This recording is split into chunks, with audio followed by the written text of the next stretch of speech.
a frail-looking young man with pale skin and dark circles under his eyes, sat on a rusty bench across from the police station. He cradled a cup of coffee in his hands, not the cheap synthetic type that slum rats like him usually had access to, but the real deal. It was a cup of plant-based coffee, usually available only to higher-rank citizens, and it had cost most of his savings. But today, Sonny decided to pamper himself. After all, his life was about to end. Enjoying the warmth of the luxurious drink, he raised the cup and savored the aroma. Then, tentatively, he took a small sip and immediately grimaced. "Oh, it's so bitter!" Giving the cup of coffee an intense look, Sonny sighed and forced himself to drink some more. Bitter or not, he was determined to get his money's worth. Taste buds be damned. "I should have bought a piece of real meat instead. Who knew actual coffee is so disgusting? Well, it's going to keep me awake at least." He stared into the distance, dozing off, and then slapped himself in the face to wake up. "Ugh, what a ripoff!" Shaking his head and cursing, Sonny finished the coffee and stood up. Rich people living in this part of the city were rushing past the small park on their way to work, staring at him with strange expressions. Looking haggard in his cheap clothes, eyes heavy and bagged from lack of sleep, pallid skin, his frame unhealthily thin, Sonny was indeed out of place here. He tossed the cup into a garbage bin. The cup missed the bin by a wide margin and fell on the ground. Sonny rolled his eyes in exasperation, walked over, and picked it up before carefully putting it in the trash. Then, with a slight grin, he crossed the street and entered the police station. Inside, a tired-looking officer gave him a quick glance and frowned with obvious distaste. "Are you lost, boy?"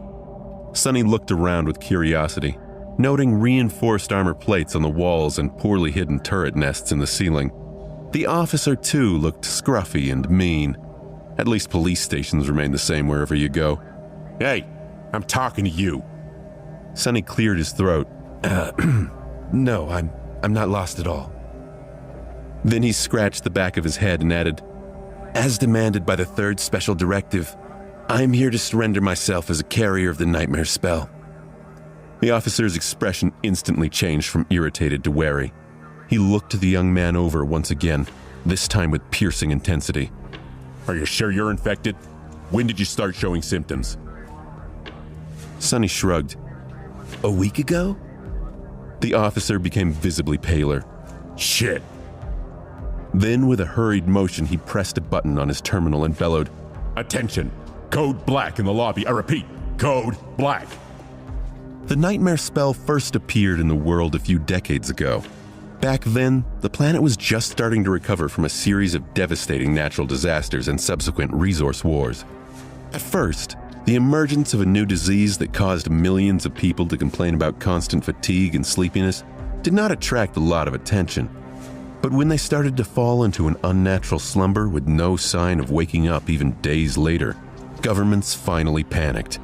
Of course, by then, it was already too late.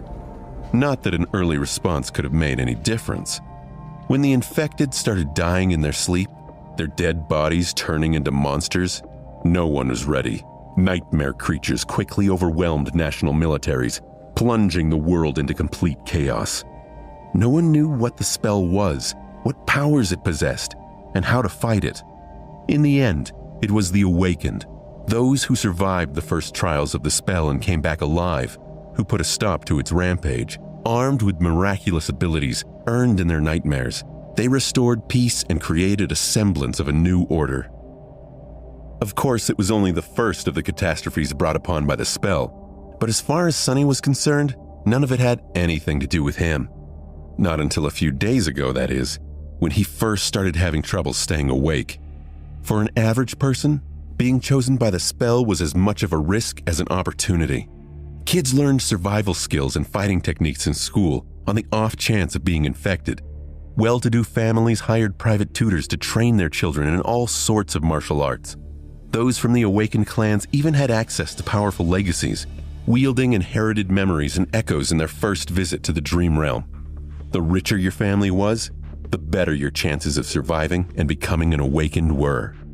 But for Sonny, who had no family to speak of and spent most of his time scrounging for food instead of going to school, being chosen by the spell presented no opportunity at all.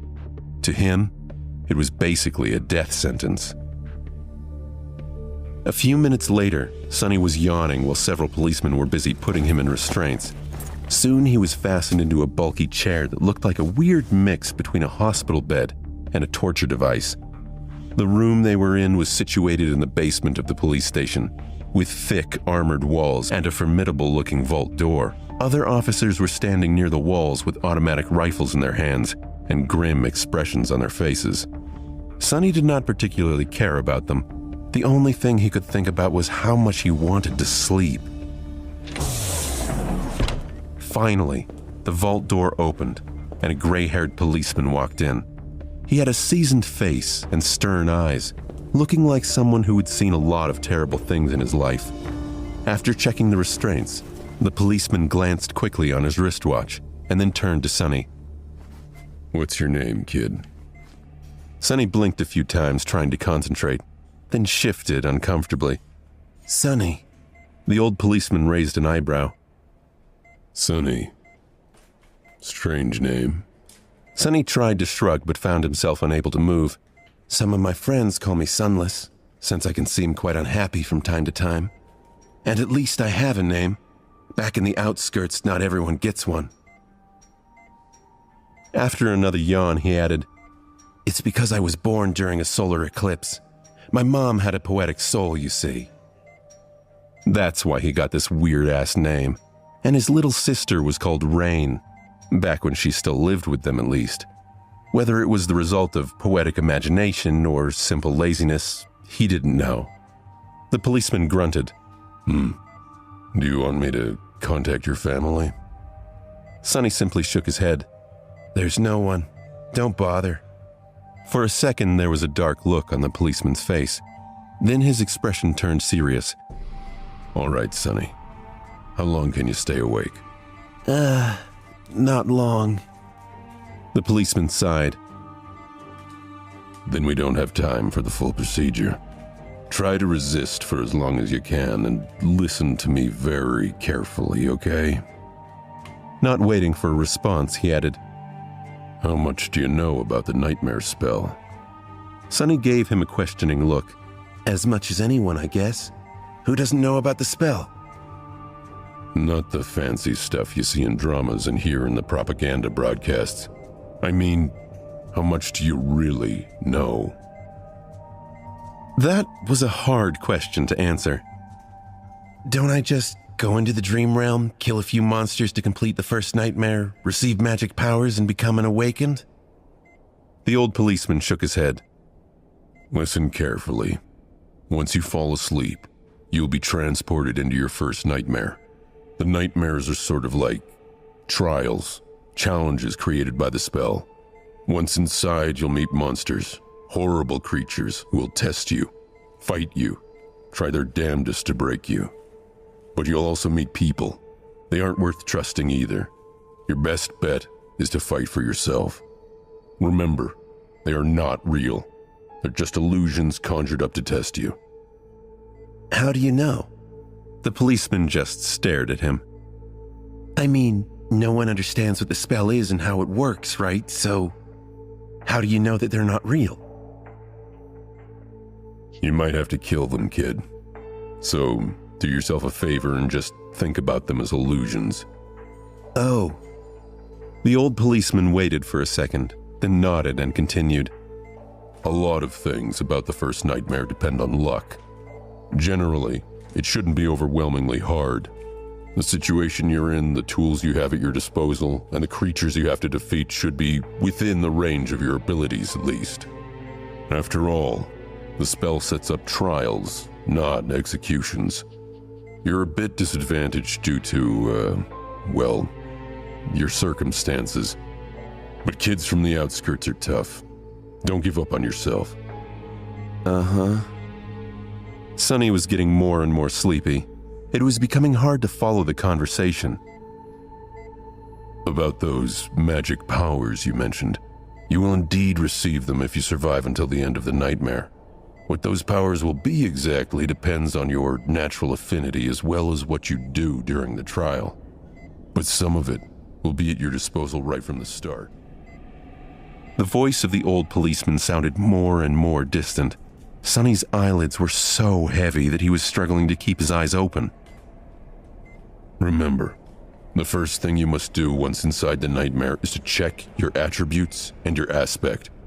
If you get a combat-oriented aspect, something like a swordsman or an archer, things will be easier. If it is reinforced by a physical attribute, then that's even better. Combat aspects are the most common, so the probability of receiving one is high. The armored room was growing dimmer. If you're unlucky, and your aspect has nothing to do with combat, don't despair. Sorcery and utility aspects are useful in their own ways. You'll just have to be smart about it. There are really no useless aspects. Well, almost. So just do anything in your power to survive. If you survive, you'll be halfway to becoming an awakened. But if you die, you'll open a gate for a nightmare creature to appear in the real world. Which means that my colleagues and I will have to deal with it, so please, don't die sunless. Already half asleep, Sonny felt a bit touched by the policeman's words. Or at least try not to die right away. The nearest awakened won't be able to get here for a few hours, so we would really appreciate it if you don't make us fight that thing ourselves. What? With that last thought, Sonny finally slipped into a deep slumber. Everything became black, and then, in the darkness, a faintly familiar voice rang. Aspirant, welcome to the nightmare spell. Prepare for your first trial.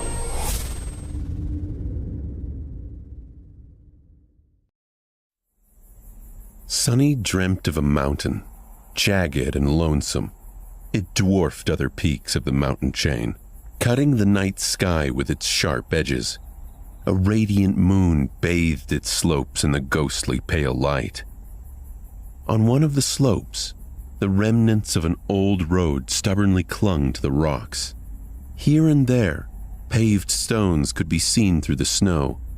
They were worn and showed signs of weathering. A sheer cliff face formed an impregnable wall to the right side of the road. On the left, a silent black sea of nothingness indicated an endless fall. Strong winds crashed into the mountain over and over again, screaming in powerless rage. Suddenly, the moon fell over the horizon. The sun rose from the west, streaked across the sky, and disappeared in the east. Snowflakes jumped from the ground and returned to the embrace of the clouds. Sonny realized that he was seeing the flow of time in reverse.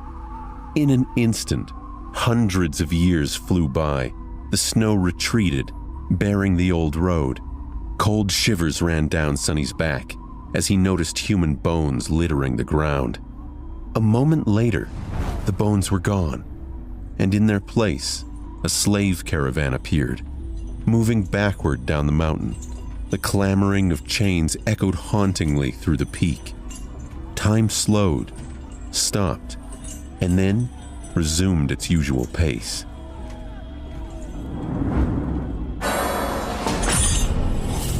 A loud voice boomed in Sonny's ears. Aspirant, welcome to the nightmare spell. Prepare for your first trial. Sonny searched around for the source of the voice, but saw nothing. What the hell was that? With nothing and no one to guide him, Sonny began to walk along the snowy mountain path. Step, step, another step. A dull ache was radiating through Sonny's bleeding feet as he was shivering from the cold. His threadbare tunic was nearly useless against the biting wind. There was a sudden jolt of pain from his wrists. Sonny looked down to see that he was now wearing iron shackles. The frozen metal rubbed on his raw and broken skin, sending sharp pangs of pain with his every step. No, I can't be part of the caravan. This isn't what the dream realm is supposed to be like. Sonny looked up and down, noticing a long chain winding up the road, with dozens and dozens of hollow-eyed people, slaves, just like him, shackled to it at small intervals. A man with broad shoulders and a bloodied back walked with a measured gait ahead of him. Behind him, a shifty-looking guy with quick, desperate eyes quietly cursed under his breath in a language that Sonny did not know but somehow understood. From time to time, armed horsemen in ancient-style armor would pass by, giving the slaves menacing looks. Sonny expected the first nightmare to be bad, but this wasn't like anything he anticipated. He was more bewildered than panicked. Usually, freshly chosen aspirants would find themselves in a scenario that presented them with a fair amount of agency. They would become members of privileged or warrior castes, with plenty of access to necessary weapons to at least try to tackle any conflict. Starting as a powerless slave, shackled and already half dead, was as far from being ideal as one could imagine. However, the spell was as much about challenge as it was about balance. As the old policeman said, it created trials, not executions. So Sonny was pretty sure that to counter this abysmal start, it would reward him with something good, a powerful aspect at least. Let's see, how do I do this? Remembering popular webtoons he read as a child, Sonny concentrated and thought about words like status, myself, and information. Indeed, as soon as he focused, shimmering runes appeared in the air in front of him. Once again, although he did not know this ancient alphabet, the meaning behind it was somehow clear. His eyes flitted over his bleak profile, which read, Name, sunless. True name, none. Soul rank, dormant. Memories, none. Echoes, none. Attributes, fated. Mark of divinity, child of shadows. Aspect, temple slave. Sonny wasn't surprised to have the lowest possible soul rank. This was his first nightmare. He had hoped he might be gifted a memory or an echo. Memories were magical items that could be obtained from the dream realm and summoned by the dreamer. Similarly, echoes were creatures the dreamer could call on for aid, but it seemed the nightmare spell didn't see fit to grant Sonny any resources. Sonny knew he couldn't focus on what he hadn't been granted. Life had taught him that a long time ago. He remembered the cop's advice and focused on his aspect. Temple slave. Didn't sound promising, but he dug deeper, pulling up the aspect description. The runes read, Aspect description. Slave is a useless wretch with no skills or abilities worthy of mention. A temple slave is just the same, except much rarer. At this point, Sonny finally lost his composure. No useless aspects, my ass! This has to be a fucking joke! I was supposed to get a fair shot! Sonny stared at the runes, trying to convince himself that he may be seeing things. Surely he couldn't be that unlucky, right? Preoccupied by his thoughts, he lost the rhythm of his steps and stumbled, pulling the chain down with his weight. Immediately, the shifty guy behind him screamed, Yeah, I'm shifty, see? Whores bastard, watch where you're going! Sonny hurriedly dismissed the runes, which were only visible to him, and tried to recover his balance. A moment later, he was once again walking steadily. However, not before inadvertently pulling on the chain one more time. The man behind him snarled, You little shit, I'm gonna kill you! The broad-shouldered man in front of Sonny chuckled without turning his head. Why bother? The weakling will be dead by sunrise anyway. The mountain will kill him. It'll kill you and me too, just a bit later. I don't know what the Imperials are thinking, forcing us into this cold. The shifty guy gasped. Speak for yourself, fool. I'm planning to survive. Sonny silently shook his head and concentrated on not falling again. What a charming pair. Suddenly, a third voice joined the conversation from somewhere further back. This one sounded gentle and intelligent. This mountain pass is usually much warmer this time of year. We just had really bad luck. Also, I would advise you against harming this boy. The Weasley man sounded annoyed. Why's that? Sonny turned his head slightly. He still couldn't catch sight of the mysterious stranger, but he caught their answer. Haven't you seen the markings on his skin? He is not like us, who fell into slavery due to debts, crimes, or misfortune. He was born a slave. A temple slave, to be precise. Not long ago, the Imperials destroyed the last temple of the Shadow God. I suspect that this is how the boy ended up here.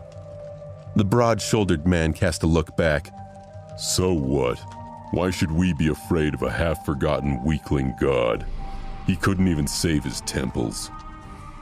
Despite the other men's attitudes, the third person remained calm. The Empire is protected by the mighty War God. Of course, they're not afraid to burn down a few temples. But we, here, are not protected by anything or anyone. Do you want to risk angering a god? The broad-shouldered man grunted, not willing to answer. Their conversation was stopped by a young soldier riding a beautiful white horse. Clad in a simple leather cuirass, armed with a spear and a short sword, he looked dignified and noble. To Sonny's irritation, the asshole was really pretty too. If this was a historical drama, the soldier would be a male lead. There was no particular menace in his voice, even something resembling concern. What is going on here? When everyone hesitated, the gentle-voiced slave answered, It is nothing, sir. We are all just tired and cold, especially our young friend over there. This journey is truly too hard for someone that young. The soldier looked at Sonny with pity, and the teen felt resentment bubble up in him. Who was this soldier to look at him like that? He couldn't be that much older. The soldier sighed and took a flask from his belt before extending it to Sonny. Bear with it a little more, child. We will stop for the night soon. For now, here, drink some water. Being called a child struck close to home for Sonny. He was 18, but due to his thin body and small stature, both caused by malnourishment, Sonny was often mistaken for someone younger. Usually, he didn't hesitate to use it to his advantage. But for now, for some reason, being called a child irked him. Still, he was thirsty. He was about to take the flask when a whip cracked in the air, and suddenly Sonny was in a world of pain. He stumbled, once again pulling on the chain and causing the shifty slave behind him to curse. Another soldier, this one older and angrier, stopped his horse a few steps back. The whip that sliced the back of Sonny's tunic open and drew blood belonged to him. Without even glancing at the slaves, the older soldier pierced his younger colleague with a disdainful glare. What do you think you're doing? The young soldier's face darkened. I was just giving this boy some water. The older soldier glowered. He'll receive water with the rest of them once we camp. The pretty one attempted to argue, but his fellow soldier wasn't willing to listen. Shut your mouth. These slaves are not your friends. Understood? They're not even people. Treat them like people and they'll begin imagining things. The young soldier looked at Sonny, then lowered his head and put the flask back on his belt. His companion nodded. Don't let me catch you making friends with the slaves again, newbie. Or next time it will be your back tasting my whip. As if to illustrate his intention, the older soldier cracked his whip in the air and rode past them, radiating threat and anger. Sonny watched him go with well-concealed malice. I don't know how, but I will watch you die first. Then he turned his head and glanced in the direction of the younger soldier, who was falling behind with his head still lowered. And you second. The entire interaction awakened something in Sonny. He'd been so distraught by the hand he was dealt. He felt defeated, ready to give up. But this anger stoked his drive to survive. He wouldn't be treated this way, counted out. He was going to survive and become awakened.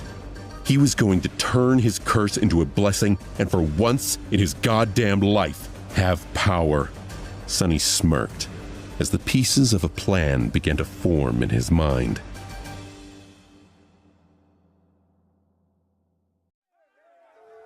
His interaction with the soldier left Sonny in a dark mood, but he pulled himself out of it and inhaled deeply, trying to enjoy the fresh air. Indeed, air like that was hard to come by in the real world. Microdust and other pollutants made it rough and unpleasant, not to mention the general stench of the outskirts.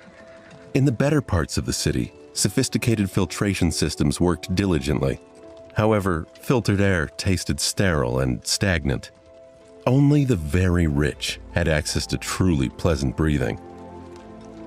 And here he was, able to enjoy an unlimited amount of pristine, delicious air, like a second-generation elite. At least I've gotten to breathe real air before I die. However, these real-world luxuries were laughably overshadowed by the fact that he was stuck in a chain gang. The cold was dreadful, and his wrists and feet throbbed in agony. The slave caravan slowly dragged itself up the mountain, with more and more slaves stumbling and periodically falling to the ground. A couple of times, those who could not walk anymore were taken off the chain and unceremoniously tossed off the side of the mountain, down into the abyss that loomed to the left of it. Every time it happened, Sonny was powerless to do anything but stand by and watch, his heart a mix of fear and compassion. Poor fellows. Rest in peace, you pitiful souls. Sonny remembered what the older police officer had told him about the humans here. They weren't real. Keeping that in mind, Sonny forced himself to push their suffering out of his mind and focus on preserving his own life. It was a bit strange trying to find things to be happy about in the midst of this disaster of a nightmare. But thankfully, Sonny had time to prepare himself for this eventuality. When the symptoms of the spell first appeared, he did not handle it well. Dying before you even turned 17 was not something one could easily cope with. But in the end, Sonny was surprised how quickly he came to terms with it. He visited his parents' makeshift resting place. Because Sonny was too poor to afford even the cheapest slot in the remembrance facility, their grave marker was just 2 lines carved into an old tree. He added a 3rd line for himself and found a surprising relief in the process. His life had already been full of such relentless suffering that the nightmare spell almost felt like an escape hatch. After all, he didn't have to worry about earning money, finding food, protecting himself, and planning for the future anymore. Once the worst that could happen had already happened, what else was there to fear? He had surrendered to fate and resolved to savor whatever minute joys presented himself. Besides, he knew that cold would not kill him, simply because he had already seen what was awaiting the caravan further up the mountain. The picture of piled bones littering the ground was still fresh in his mind. Most likely, a pack of monsters that were going to do the caravan in, and by the look of it, the attack was going to take place in a matter of hours, not days. The nightmare spell hadn't given him any resources, but the insight it provided could be good for something. The foreknowledge was his only hope of escaping this grisly fate, so he had to use it wisely. Sonny decided to take another look at his status and summoned the runes again. The last time, he was too outraged by the aspect and didn't study the attributes well. While not as important as one's aspect, the attributes were often the deciding factor between life and death. They represented one's natural traits and affinities, sometimes even providing passive abilities and effects. The runes read, Fated. Attribute description. The strings of fate wrap tightly around you. Unlikely events, both good and bad, are drawn by your presence. There are those who are blessed, and there are those who are cursed, but rarely both. Mark of Divinity. Attribute description. You bear a faint scent of divinity, as though someone briefly touched by it once, a long time ago. Child of Shadows. Attribute description. Shadows recognize you as one of their own. Sonny didn't know what to make of the unusual collection of attributes. Interesting. He recognized the first attribute, Fated, as the main culprit of his predicament. At first glance, it seemed to indicate that he was destined for a certain fate, To die miserably and vanish without trace, for example. But after reading the description, he realized that being fated actually just meant that improbable things had a higher chance of occurring when he was around. I guess I have fated to thank for being stuck with unuseful aspects. Getting the weirdest, most useless aspect definitely counts as improbable. Sonny reasoned that his other two aspects, Mark of Divinity and Child of Shadows, must be linked to his role as a temple slave. Mark of Divinity theoretically came with some solid perks. It could be used to enhance several types of sorcery and allow access to certain sacred places inside the Dream Realm. Unfortunately, there were no sacred places in sight, and Sonny's aspect had nothing to do with sorcery, so it was useless too. Sonny's third aspect perplexed him. He had never heard of Child of Shadows before, and the attribute description didn't give much indication of any practical effects it might have. Soon, the sun began to dip behind the mountain, and the sky began to darken. To his surprise, Sonny found himself able to see perfectly in the darkness. This had to be related to his Child of the Shadows attribute. This ability didn't provide any immediate hints toward escaping, but it was nothing to scoff at. Maybe the shadows would reward him with some other yet unknown gifts. Finally, something good. I wonder if I can... The leader soldier's voice boomed. Stop the caravan. Prepare to camp. Following the head soldier's order, the slaves stopped and fell to the ground, shivering and exhausted. The small clearing where the road widened was somewhat protected from the wind by a protruding mass of rock, but it was still too cold to rest with ease. The soldiers got busy, herding the slaves into a tight circle, forcing them to share warmth, and lighting up a large bonfire in the center of the camp, although not before tending to their horses. The heavy wagon to which the main chain was firmly affixed was pushed forward to block the wind. While looking around, Sonny noticed the young soldier from before watching the mountain with a complicated look on his face. Sonny rolled his eyes. What a weirdo. Soon, the bonfire was blazing. The stronger slaves tried to find their way closer to the fire, while the weaker ones, like Sonny, were forced to sit at the outer end of the circle, with their backs freezing in the cold. Of course, any movement was encumbered by the fact that they were still shackled to the chain. That's why the familiar broad-shouldered slave ended up just where he started, despite all of his efforts to get closer to the flame. Damn Imperials, he hissed, clearly irritated. The soldiers walked among the slaves, portioning out water and food. Sonny, just like everybody else, received a few sips of icy water and a small piece of rock-hard moldy bread. Despite its unappetizing look, he forced himself to eat the whole thing, just to be left as hungry as he was before. By the looks of it, he wasn't the only one. The shifty slave that had been walking behind him looked around in anguish. By all the gods, they used to feed me better even in the dungeons. He spat on the ground, desperate. And most of us innocent men in the dungeon were there waiting to visit the gallows, too. A few steps away from them, where the paved road ended and sharp rocks began, a scattering of bright red berries were growing from the snow. Sonny had noticed them before, clustering here and there along the road, and even noted how pretty those resilient things looked, contrasted against the white. The shifty slave's eyes glistened as he tried to crawl toward the berries on all fours. I would advise against eating those, friend. It was the gentle-voiced slave again. Sonny turned around and finally saw him in the flesh. He was a tall man in his 40s, lean and scraggly, handsome, with a dignified look of a scholar. How a man such as him ended up a slave was a mystery, yet there he was. The shifty slave scowled. You always have something to say, don't you? Why should I listen to you? The scholar smiled apologetically. Those berries are called bloodbane. They grow in the places where human blood was spilled. That's why there's always a lot of them along the slave trade routes. The shifty slave rolled his eyes. So what? The older man sighed.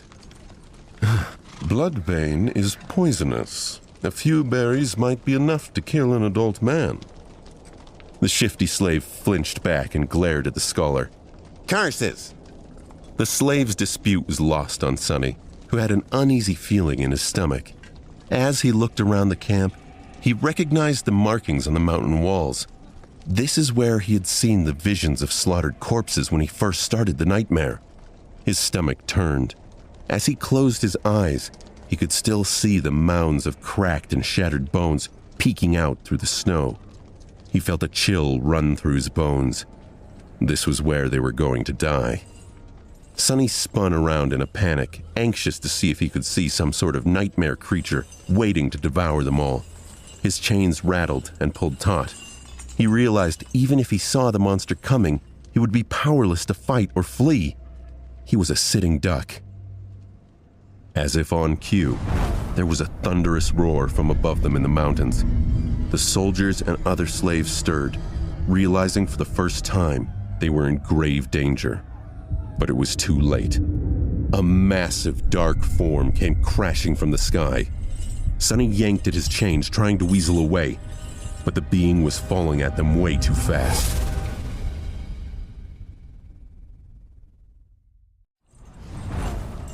Panic descended over the encampment as the slaves reacted to the thunderous noise.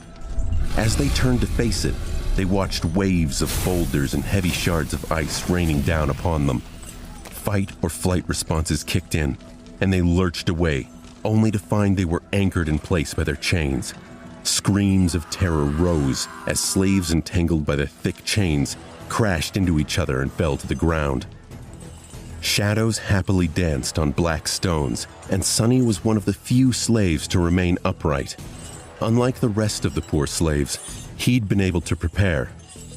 Calm and collected, he gazed at the night sky, his attribute-enhanced eyes piercing the darkness, and took one measured step back. In the next second, a piece of ice the size of a man's torso hit the ground right in front of him and exploded, showering everything around with sharp shards. Others weren't that quick. As ice and stones continued to rain, many were wounded, and a few even lost their lives. Agonizing wails filled the air. The veteran soldier, the one who had whipped Sonny only a few hours before, stood amid the chaos. On your feet, fools! Get to the wall! He angrily tried to get the slaves to move toward the relative safety of the mountain slope. However, before anyone could heed his command, something massive came crashing down, sending a tremor through the stones beneath their feet. It fell right between the caravan and the mountain wall, plunging everything into silence for a few seconds. At first, it looked like a lump of dirty snow, roughly round, and as tall as a mounted horseman. However, once the creature unfurled its long limbs and rose, it towered over the stone platform like a nightmarish omen of death. Sonny's eyes went wide. That thing must be at least 4 meters tall. The creature had 2 stumpy legs, an emaciated, hunched torso, and disproportionately long, multi-jointed hands, 2 of them, each ending with a set of horrifying bone claws, and another 2, these shorter, ending with almost human-like fingers. The thing that at first glance looked like dirty snow turned out to be its fur, yellowish gray and ragged, thick enough to stop arrows and swords. On its head, 5 milky white eyes regarded the slaves with insect-like indifference. Beneath them, a terrible maw crowded with razor-sharp teeth was half open, as though in anticipation. Viscous drool was running down the creature's chin and dripping into the snow.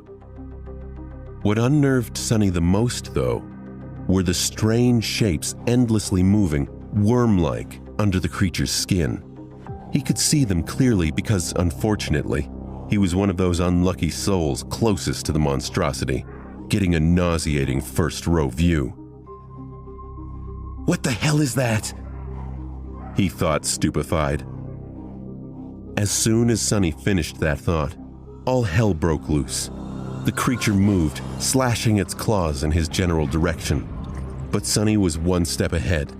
Without wasting a single moment, he jumped sideways, as far as the chain allowed, conveniently placing the broad-shouldered slave between himself and the monster. His quick reaction saved his life, as those sharp claws, each as long as a sword, sliced through the broad-shouldered man a fraction of a second later, and sent streams of blood flying through the air. Drenched in the hot liquid, Sonny hit the ground, and his fellow slave, now simply a corpse, fell on him from above. Pinned to the ground, Sonny struggled to get up. Damn! Why are you so heavy? Temporarily blinded, Sonny heard a chilling howl and felt an enormous shadow passing over him. Immediately after, a deafening chorus of screams filled the night. Not paying it any attention, he tried to roll the corpse to the side, but was stopped by a forceful lurch of the chain that twisted his wrists and filled his mind with white-hot pain. Disoriented, he felt himself being dragged a few steps, but then the chain suddenly slackened, and he was able to control his hands again. Thank God for small favors. Putting his palms against the dead man's chest, he pushed with all the strength he had. The heavy corpse stubbornly resisted his attempts, but then finally fell sideways, setting Sonny free. However, he didn't get to celebrate his newly found freedom, as his blood suddenly turned to ice. At that moment, with his palms still pressed against the broad-shouldered slave's bleeding body, he felt something wriggling under the dead man's skin. He chastised himself for thinking he was somehow even minorly victorious. Pushing the corpse with his legs, Sonny crawled as far away from it as he could, which was about 1.5 meters thanks to the ever-present chain. He quickly glanced around, noticing a mass of dancing shadows and the silhouette of the monster rampaging amidst the screaming slaves on the opposite end of the stone platform. Then he concentrated on the dead body, which was starting to convulse with growing violence. On the opposite side of the corpse, the shifty slave was staring with a slackened jaw and a horrified expression on his face. Sonny waved to get his attention. What are you staring at? Move away from it!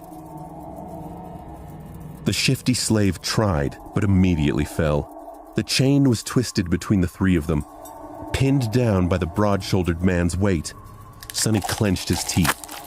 Right under his eyes, the corpse was going through a nightmare-inducing metamorphosis. Strange bone growths pierced its skin, extending like spikes. The muscles bulged and wriggled as though trying to change shape. The fingernails were turning into sharp claws. The face cracked and split, bearing open a twisted mouth with one too many rows of bloodied, needle-like fangs. Sonny swallowed a lump in his throat. That's not good. He twitched, feeling a strong urge to empty his stomach. The scholarly slave was just a few steps behind the shifty one, pointing at his shackles with a face as pale as a ghost. The chain is going to get us all killed. That remark was far from helpful, but given the circumstances, his shock was understandable. Being shackled was bad enough, but being shackled to such a horror was truly unfair. This whole situation felt off to Sonny, not just because of the dramatics, but because it didn't fit with all he knew about the nightmare spell. The spell, mysterious as it was, had its own set of rules. There were rules for what type of creatures could appear in any given nightmare, too. Nightmare creatures had their hierarchy. It went beasts, monsters, demons, devils, tyrants, terrors, and titans. There was an extremely rare caste above that, known as calamities. The first nightmare was a trial for beginners, and as such, was supposed to be populated by beasts and monsters. In rare instances, one may come face to face with a demon, but that was it. The creature that was hunting them had to be far beyond that level.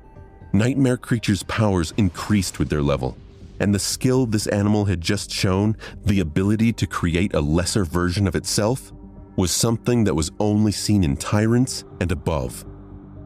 What was this tyrant even doing in a first nightmare? Was it because of Sonny's damned fated attribute? How many more times would this screw him over? But there was no time to ponder. Unfair or not, there was only one person now who could save Sonny. Himself. The broad-shouldered man, what was left of him, slowly rose, his mouth producing strange clicking noises.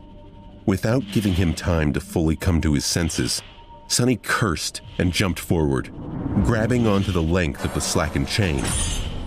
One arm of the monster, now fully equipped with 5 jagged claws, shot forward to meet him, but Sonny sidestepped it with one calculated movement. What saved his skin this time was not a quick reaction, but a simple presence of mind. Sonny never trained in any fancy combat techniques, since his childhood was spent on the streets. But the streets too were a kind of teacher. He had spent his whole life fighting for survival, quite often literally. That experience allowed him to keep a cool head on his shoulders in the midst of any conflict. So instead of freezing or being consumed by fear and doubt, Sonny just acted. Stepping close, he threw the chain around the monster's shoulders and pulled, pinning his hands to its body. Before the creature, still slow and groggy from its transformation, could properly react, Sonny wrapped the chain around it several times, barely saving his face from being bitten off by the creature's terrifying maw. The good thing was, the monster couldn't move its hands now. The bad thing was, the length of the chain he used to immobilize it was gone, leaving almost no distance between them. You two! Sonny screamed at the shifty and scholarly slaves.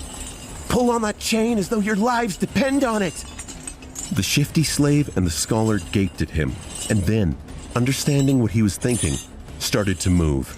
Grabbing the chain from the opposite directions, they pulled as hard as they could, tightening their grip on the monster and not letting it shake loose. Sonny sighed in relief. Well done! The monster bulged its muscles trying to break free. The chain creaked, caught on the bone spikes as though slowly breaking apart. The scholar frowned. Not well enough.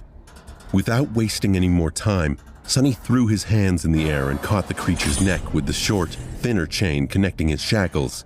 Then, he circled the monster with a quick step and pulled, ending up back to back with it, as far away from its maw as he could. Sonny knew that he wasn't strong enough to strangle a man with his bare hands, let alone a weird, terrifying mutant like the one trying to eat him. But now, using his own back as a lever, and the weight of his whole body to pull the shackles down, he at least stood a chance. He pulled down with all his might, feeling the monster's body pressing against him, bone spikes brushing against his skin. The monster continued to struggle, clicking loudly and trying to break the chain tying him down apart. Now it was just a question of what would break first, the chain or the monster itself. Die! Die, you bastard! Sweat and blood were rolling down Sonny's face as he was pulling and pulling down with as much force as he could muster. Every second felt like an eternity.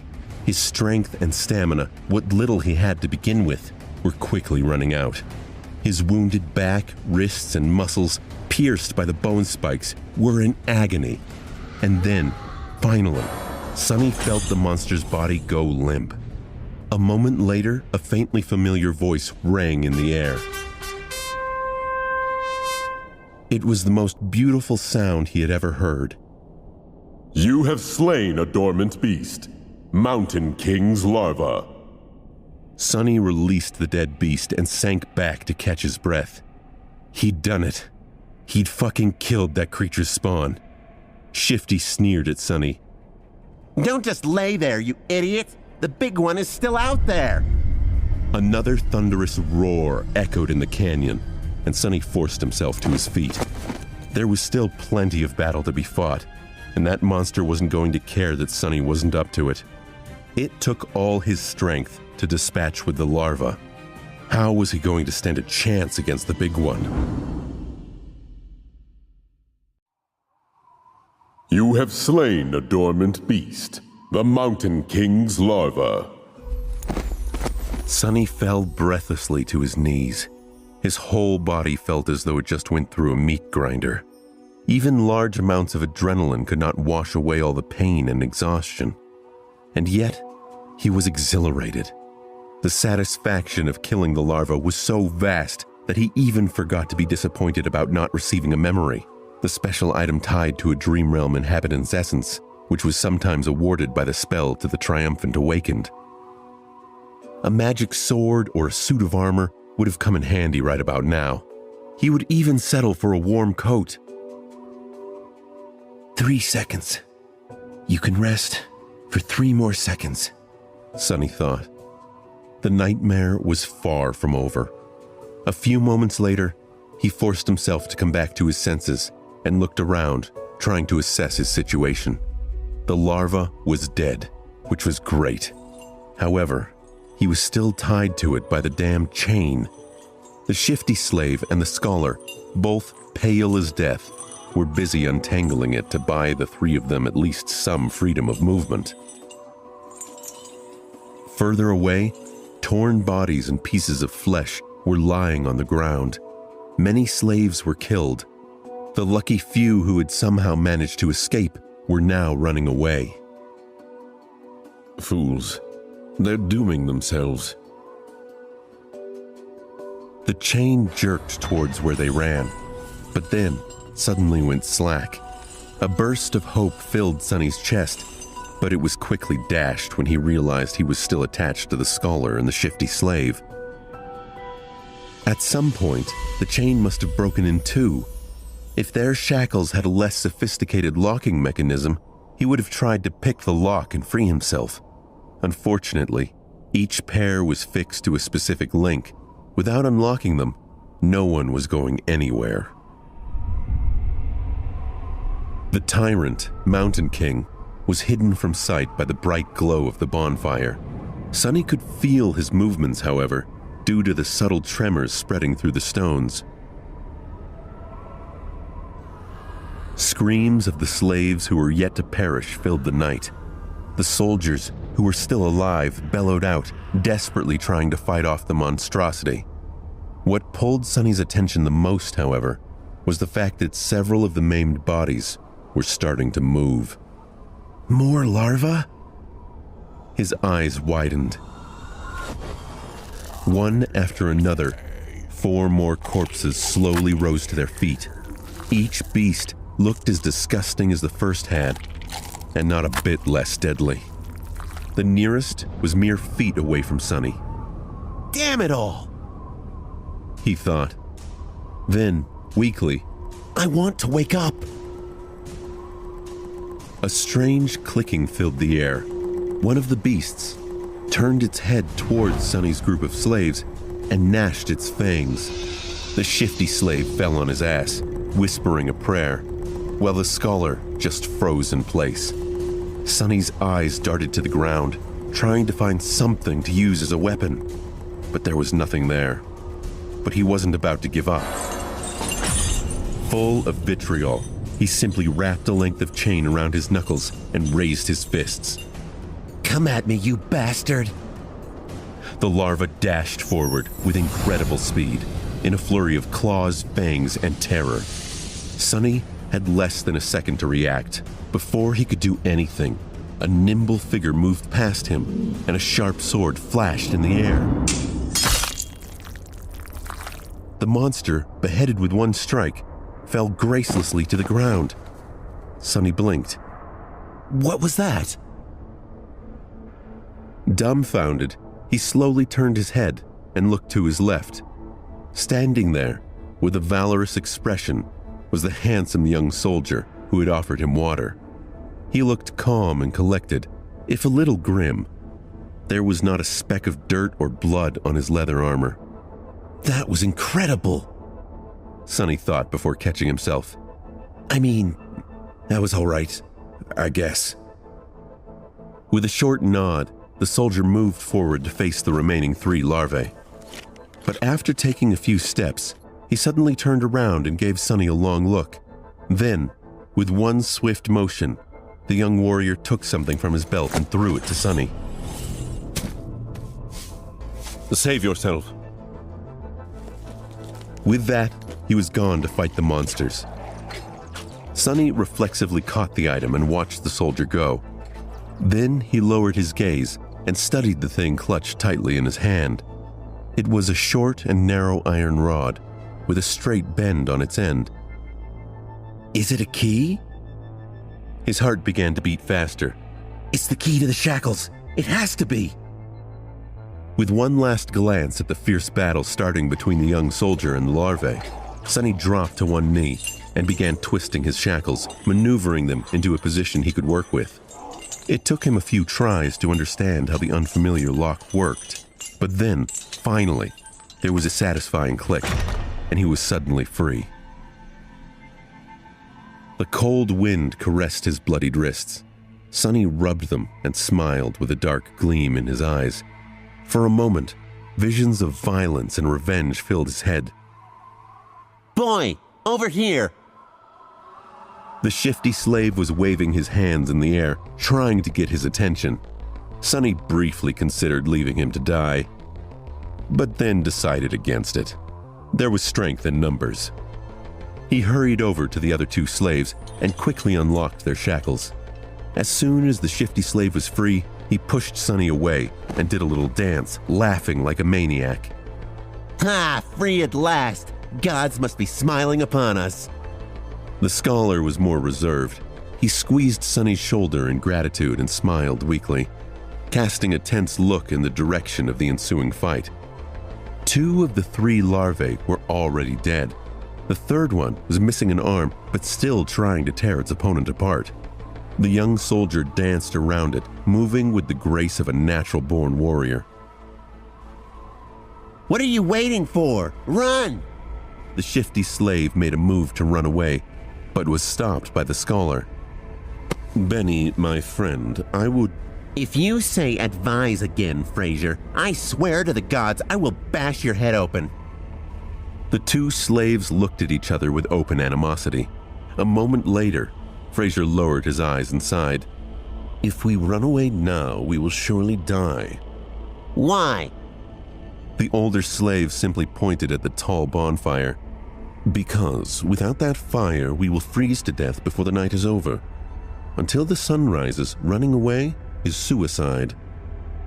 Sonny did not say anything, knowing that Fraser was right. He realized it right after strangling the larva.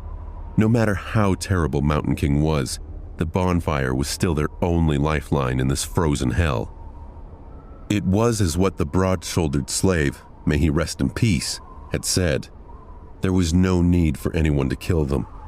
The mountain itself would do it. So what? I would rather freeze to death than be eaten by that monster. Or, turn into one of those things. Benny was pretending to be brave, but there was no conviction in his voice. He glanced at the darkness surrounding the stone platform and shivered before taking a small step back. At this point, the third larva was long dead, and the young soldier was nowhere to be seen. He had probably gone to join the fight at the other side of the bonfire, leaving the 3 slaves alone at the mountainside part of the stone platform. The monster might be sated with those it had already slain. It might be defeated or driven away by the Imperials. If we stay here, we have a chance to survive, however small. But if we run away, our doom will be certain. So what do we do? Unlike Fraser, Sonny was sure that the Mountain King would not be satisfied until all of the trespassers to its lands were dead. What chance did a bunch of mortals have to defeat such a tyrant? Even if they were not normal people but awakened, a fight with a tyrant was not something one could easily survive, let alone win. But if they wanted to live, they had to get rid of that thing somehow. Let's go take a look. Benny looked at him as though seeing a lunatic. Are you insane? You want to get closer to that beast? As if on cue, the great beast roared in the distance. Sonny shrugged. We have to do something.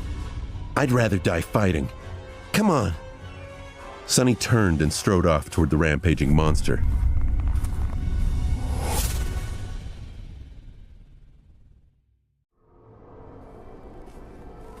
Sonny was off to face a nightmare creature. And not any creature. but one of the highest categories of terrifying creatures that existed within the nightmare realm. A dreaded, fearsome tyrant. The odds of survival were so low that anyone would have laughed in his face if he were to ever suggest attempting to fight it. Only an awakened that was at least 2 or 3 ranks above the creature would have stood a chance. Sonny certainly wasn't one of those. And yet, he had to deal with this Mountain King somehow to avoid an even more miserable death. The ridiculous degree to which the odds were stacked against him from the very beginning of this delayed execution had gotten old a long time ago. He didn't have the energy to even bother thinking about it. What was there to fear anyway? He was already as good as dead, so why worry about it? On the other side of the bonfire, things were turning from bad to worse. Most of the slaves were already dead. A few soldiers were still desperately trying to fight the monster, but it was clear that they weren't going to last long.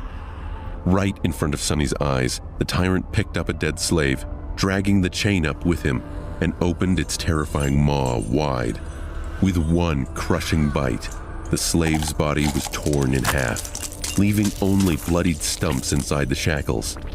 The Mountain King's 5 indifferent milky eyes stared into the distance as it chewed, streams of blood flowing down its chin.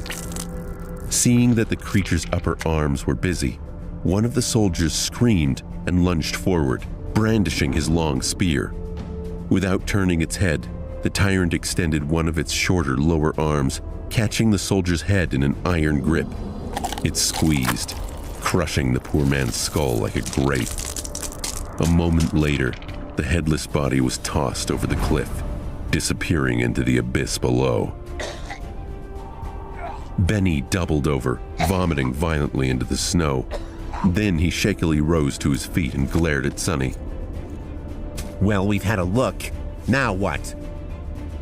Sonny did not answer, pensively observing the tyrant with his head slightly tilted to one side. Benny turned to Fraser. I'm telling you, old man, the boy is sick in the head. How the hell can he be so calm? Shh! Lower your voice, fool. Blood drained from Benny's face as he clapped his hands over his mouth. Then he cast a fearful look in the direction of the tyrant. Luckily, the abomination was too busy feasting on the slaves, the lucky ones who were already dead, and the unlucky ones who were still alive, to pay them any attention. Benny slowly exhaled. Sonny was preoccupied with thinking, measuring his chances of survival. How do I get rid of that thing? He didn't have any special powers, nor did he have an army ready to bury the tyrant under a mountain of bodies. He didn't even have a weapon to at least scratch the damn bastard. Sonny moved his gaze and looked past the creature into the endless darkness of the moonless sky. Suddenly, a bright flash streaked in the air and collided with one of the tyrant's arms. The collision burst and sparks rained down onto the mountainside. The young soldier, Sonny's heroic liberator, had just tossed a burning piece of wood at the monster and was now defiantly raising his sword. Face me, devil! A distraction. Perfect. Sonny knew there was no way he could kill the Mountain King with his own 2 hands. He decided to enlist some help. A human wouldn't be up to the task, but a force of nature on the other hand. Since I can't do the bastard in myself, let's make gravity do it for me. He was in the middle of thinking over the details of the plan when the young hero's foolish bravado presented an opportunity. Now, everything depended on how long the pompous idiot would manage to stay alive. Come with me, Sonny said as he started running toward the far end of the stone platform, where the heavy wagon was perched dangerously close to the edge of the cliff. Benny and Fraser shared a hesitating look, but followed him anyway. Benny muttered under his breath, Is this calm confidence or madness? Fraser shook his head. Who knows, but it is often the mad who are favored by the gods. Behind them, the young heroic soldier nimbly ducked under the tyrant's claws, slashing it with his sword. The sharp edge slid ineffectively across the dirty fur, not leaving even a scratch on the creature's flesh. In a flash, the tyrant moved with frightening speed, throwing all 4 of its hands in the direction of its new, irritating foe. Meanwhile, Sonny ran with all his speed towards the wagon. Once he reached it, he hurriedly looked around, checking if there were any larvae close by. Once he was sure he was in the clear, he pushed the wagon, trying to move its rear wheels. The wagon was left at the upper end of the stone platform, where it narrowed and turned back into the road. It was turned sideways to block the wind, with its front facing the mountain wall and its back facing the cliff. There were 2 large wooden wedges placed under the rear wheels to prevent the wagon from rolling backward. Sonny turned to his companions and pointed at the wedges. When I tell you, remove both of them, then push. Understand? What? Why? Benny stared at him with a dumbfounded expression on his face. Fraser just looked at the wedges and then at the tyrant. The young soldier was miraculously still alive. He was weaving between the creature's limbs, always just half a second away from being completely eviscerated. From time to time, his sword flashed in the air, but to no avail. The Mountain King's fur was too thick, and his skin too tough to be harmed by mundane weapons. There was a hint of apprehension on the young warrior's face. All the other soldiers, as far as Sonny could see, were already dead. Sonny needed that soldier to live a little bit longer. Don't die yet, he thought. To Benny, he simply said, just do it. Trust me. The next moment, Sonny was running again, trying to follow the chain from the brace where it was fixed to the wagon. The thing he was searching for was hard to notice due to all the bodies, blood, and viscera littering the stone platform. But for once, luck was on his side. A short amount of time later, he had found what he needed, the torn end of the chain. Finding the nearest set of shackles, complete with a horribly disfigured body of a slave locked in them, Sonny plopped down on his knees and scrambled to unlock them. With a sideways glance, Sonny noticed the brave young soldier flying through the air, finally caught by one of the tyrant's strikes. Incredibly, the young soldier managed to land on his feet, sliding several feet across the stones. All of his limbs were still in place. There were no terrible wounds on his body either. Without skipping a beat, the soldier rolled forward, picking up his sword from where it fell on the ground, and then rolled once more, this time sideways, narrowly avoiding a heavy stomp from the creature's foot. With a resounding click, Sonny finally managed to unlock the shackles, shaking the dead slave out of them. He promptly locked them once again, this time around the chain itself, ending up with a makeshift slipknot and loop. Now, everything depended on his resolve, hand-eye coordination, and luck. Turning to Benny and Fraser, who were still waiting by the wagon, he screamed, Now! Then, picking up a sizable length of chain, Sonny stood up and faced the tyrant. The young soldier spared him half a glance. His eyes lingered on the chain for a moment, and then quickly followed it to the wagon. Without showing a hint of emotion, the young warrior doubled his efforts, drawing the creature's attention away from Sonny. Sonny focused on the weight of the chain in his hands, the distance between him and the tyrant, and his target. Time seemed to slow.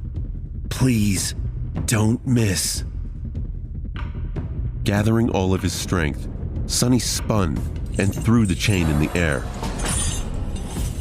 Like a fisherman casting his net, the loop opened as it flew, closing in on the position of the fight between the young soldier and the tyrant.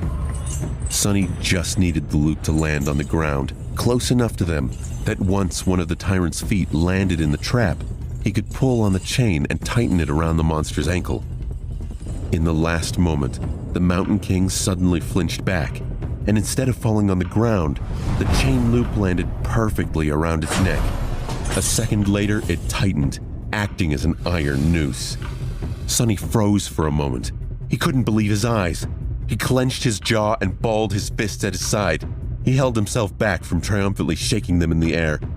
Yes! He screamed inwardly. Moments later, The wagon rolled off the cliff, pulling the tyrant down with it. Sonny looked back to make sure, but what he saw drained the blood from his face. Benny and Fraser had managed to remove the wedges from under the wagon's wheels and were now desperately pushing it to the edge of the road. However, the wagon was rolling slowly, very slowly, much slower than Sonny had anticipated. He turned to the tyrant, panicking. The creature, surprised by the sudden weight pressing down on its neck, was already raising its hands to tear the chain apart. Sonny's eyes widened. In the next second, the young knight crashed into one of the tyrant's legs, throwing it off balance and buying them some more time. Sonny was already running to the wagon, cursing loudly in his mind. Reaching it, he threw all of his weight into the damp wood alongside Benny and Fraser. He pushed with all the strength left in his rather small, terribly beaten, and enormously exhausted body. Roll! Roll, you creaky piece of shit! The wagon sped up a little, but was still too slow. It needed more momentum to reach the cliff's edge. Sonny turned and saw something that sent a ripple of dread across his body. The tyrant had finally managed to get a hold of the chain tied around its neck, trying to free itself.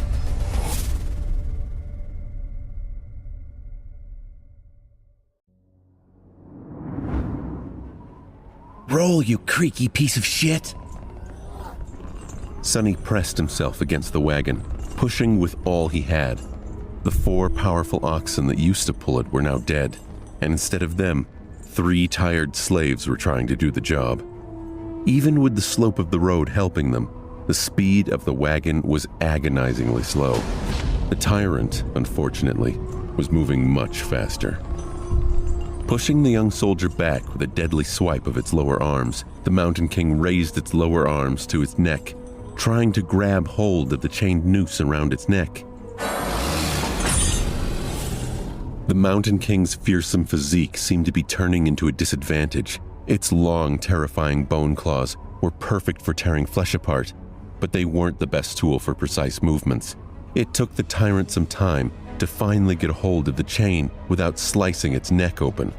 Right as the beast got a grip on the chain, the wagon finally started to approach the edge of the cliff. Come on, just a little bit more!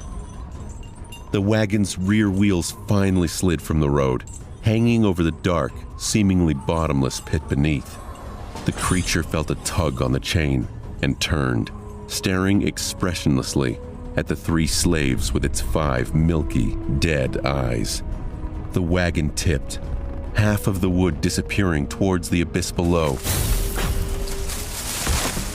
The quick motion threw Benny and Fraser off their feet.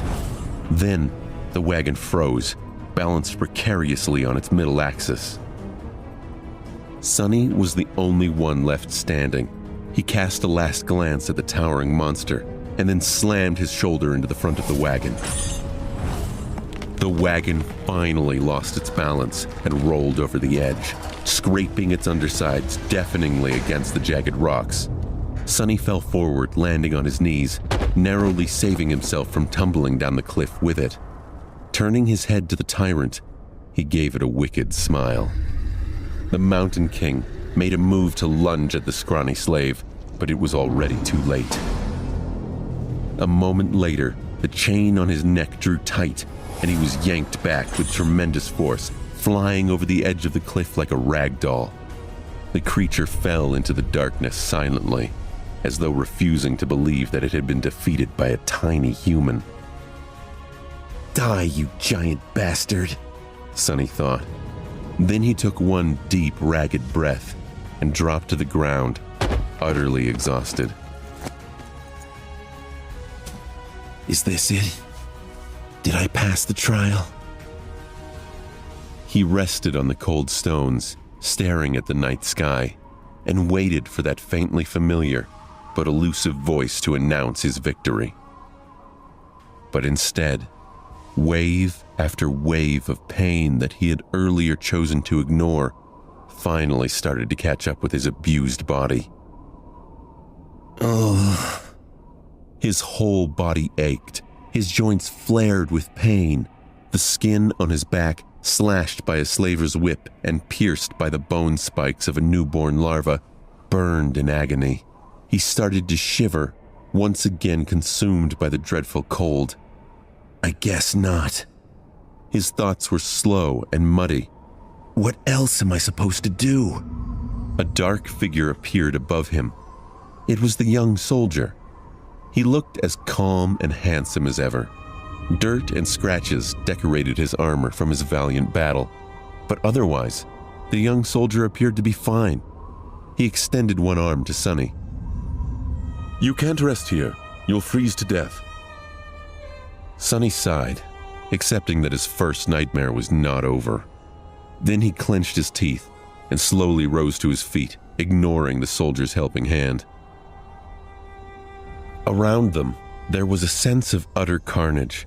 Except for the 3 slaves and the heroic soldier, every member of the caravan was dead. Their bodies littered the ground. They were horribly maimed, and some were torn into pieces. Here and there, a repulsive carcass of a larva could be seen. Shadows cast by the bonfire danced happily across the stone platform, seemingly unperturbed by this morbid view. Sonny was already numb to the gruesome carnage, or was simply too tired to react. Benny and Fraser were already up, looking at the soldier with weary apprehension. With or without shackles, they were still slaves, and he was still a slave driver. Noticing their tense gazes, the soldier sighed. Come closer to the fire, all of you. We need to warm ourselves and discuss what to do next. Without waiting for their response, the soldier turned around and walked away. After hesitating for a few moments, the slaves followed. A bit of time later, the 4 of them were seated around the bonfire, soaking up pleasant heat. Benny and Fraser were close to each other, maintaining a safe distance from the soldier. Sonny sat apart from everyone, not because he had a specific reason to distrust one more than the others, but simply because he didn't know how to interact with people in general. Growing up, Sonny was always a misfit. It's not that he had never tried to become close with someone. It's just that he seemed to lack the ability. It was as if there was an invisible wall between him and the rest of the world. If he had to put it in words, Sonny would say that he was born without a small but important gear in his brain that everyone else seemed to possess. As a result, he was often baffled and stumped by human behavior, and his attempts to imitate it, however diligent, inevitably fell flat. This strangeness made others uncomfortable. He has always been a bit different, and if there was one thing people hated, it was those different from them.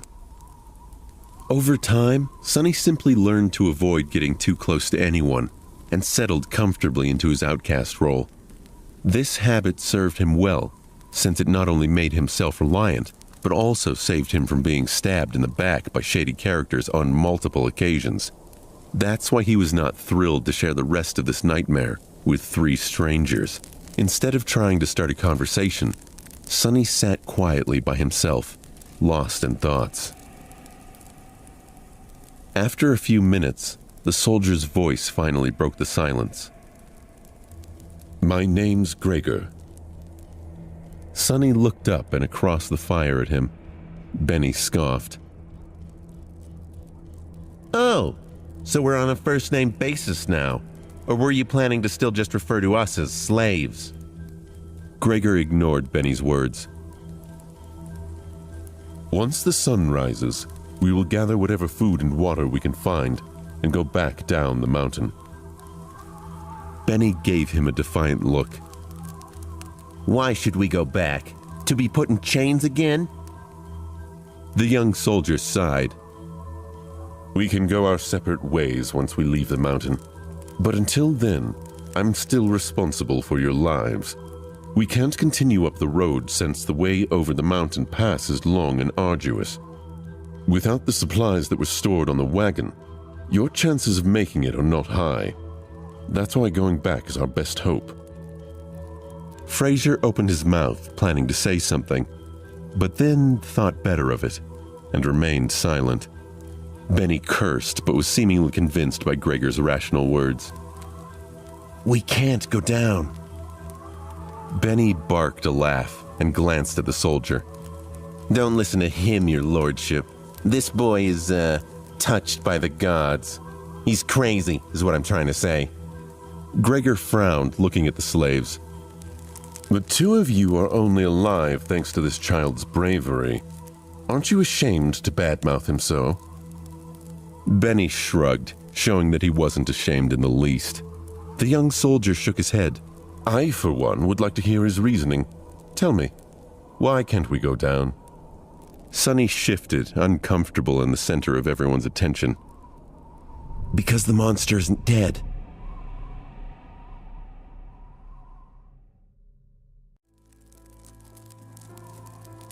Because the monster isn't dead. These ominous words hung in the silence. 3 pairs of eyes widened, staring right at Sonny. Why do you say that? After thinking about it, Sonny came to the conclusion that the tyrant was indeed still alive. His reasoning was pretty straightforward. He did not hear the spell congratulating him on slaying the creature after it fell off the cliff, which meant that it was not slain. But he couldn't explain that to his companions. He pointed up. The monster jumped from an incredible height to land on this platform, yet it wasn't harmed at all. Why would it be killed by falling off the cliff? Neither Gregor nor the slaves could find a flaw in this argument. Sonny continued. Which means that it's still alive, somewhere down the mountain. So by going back, we will be delivering ourselves into its maw. Benny cursed loudly and crawled closer to the bonfire, staring into the darkness with terror in his eyes. Fraser rubbed his temples, mumbling, Of course. Why didn't I realize myself? Gregor was the most stoic of the 3. After thinking it over, he nodded. Then we go up and over the mountain pass. But that's not all. He glanced in the direction where the tyrant had fallen. If the monster is still alive, there is a high possibility that it will return here and then pursue us, which means that time is of the essence. We will need to move as soon as the sun rises. He gestured to the torn bodies littering the platform. We can't allow ourselves to rest the whole night anymore. We need to gather supplies now. If there was a chance, I would have liked to give these people at least a humble burial after gathering all that we can from them. But alas, fate has decided otherwise. Gregor rose to his feet and brandished a sharp knife. Benny tensed up and watched the blade carefully, but then relaxed, seeing that the young soldier showed no sign of aggression. Food, water, warm clothes, firewood. That is what we need to find. Let us split up and accomplish one task each. He then pointed at himself with the tip of the knife. I will carve the oxen carcasses to get us some meat. Fraser looked around the stone platform, most of it drowning in deep shadows, and grimaced. I'll look for firewood. Benny also glanced left and right with a strange gleam in his eyes. Then I'll go find us something warm to wear. Sonny was the last one left. Gregor gave him a long look. Most of our water was stored on the wagon, but each of my fallen brothers was carrying a flagon. Gather as many as you can find. Sometime later, far enough from the bonfire to be hidden in the shadows, Sonny looked for dead soldiers, with 6 flagons already weighing him down. Shivering in the cold, he finally stumbled on the last broken body clad in leather armor. A cry of pain broke through the silence of the night. The old veteran, the one who had whipped him for trying to accept Gregor's flask, was badly injured and dying, but miraculously, still clinging to life. Horrible wounds were covering his chest and stomach. His time was running out. Sonny knelt beside the dying soldier and looked him over, searching for the man's flagon. What irony, he thought. The old man chuckled, a strange, strained laugh that brought up blood with it. The older man tried to focus his eyes on Sonny, and weakly moved his hand, reaching for something. Sonny looked down and noticed a shattered sword laying on the ground not far from them. Curious, he picked it up. "Are you looking for this?" The dying soldier didn't answer, watching the young slave with some unknown intense emotion in his eyes. Sonny sighed. "It's the least I can do." With that, he leaned forward and slit the old man's throat with the sharp edge of his broken blade, then threw it away. The soldier twitched, drowning in his own blood. The expression in his eyes changed. Was it gratitude or hatred? Sonny did not know. Illusion or not, it was his first time killing a human. Sonny expected to feel guilt or fear, but actually there was nothing at all. It seemed that, for better or worse, his cruel upbringing in the real world had prepared him for this moment well. He sat quietly near the old man, keeping him company on his last journey. After a while, the spell's voice came whispering into his ear. You have slain a dormant human, name unknown. Sonny flinched. "Oh, right. Killing people is also an achievement as far as the spell is concerned. They don't usually show this in the webtoons and dramas." He registered that fact and put it away, but as it turned out, the spell wasn't done speaking. You have received a memory. Sonny froze, opening his eyes wide. "I hope it's something useful." Memories could be anything, from weapons to enchanted items. One received from a dormant rank enemy wouldn't be too powerful, but it was still a boon, weightless and undetectable, able to be summoned from nothingness with a simple thought.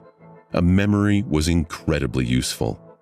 What's more, unlike corporeal things, he would be able to bring it back with him to the real world. The advantage of having something like that back in the outskirts was hard to overestimate.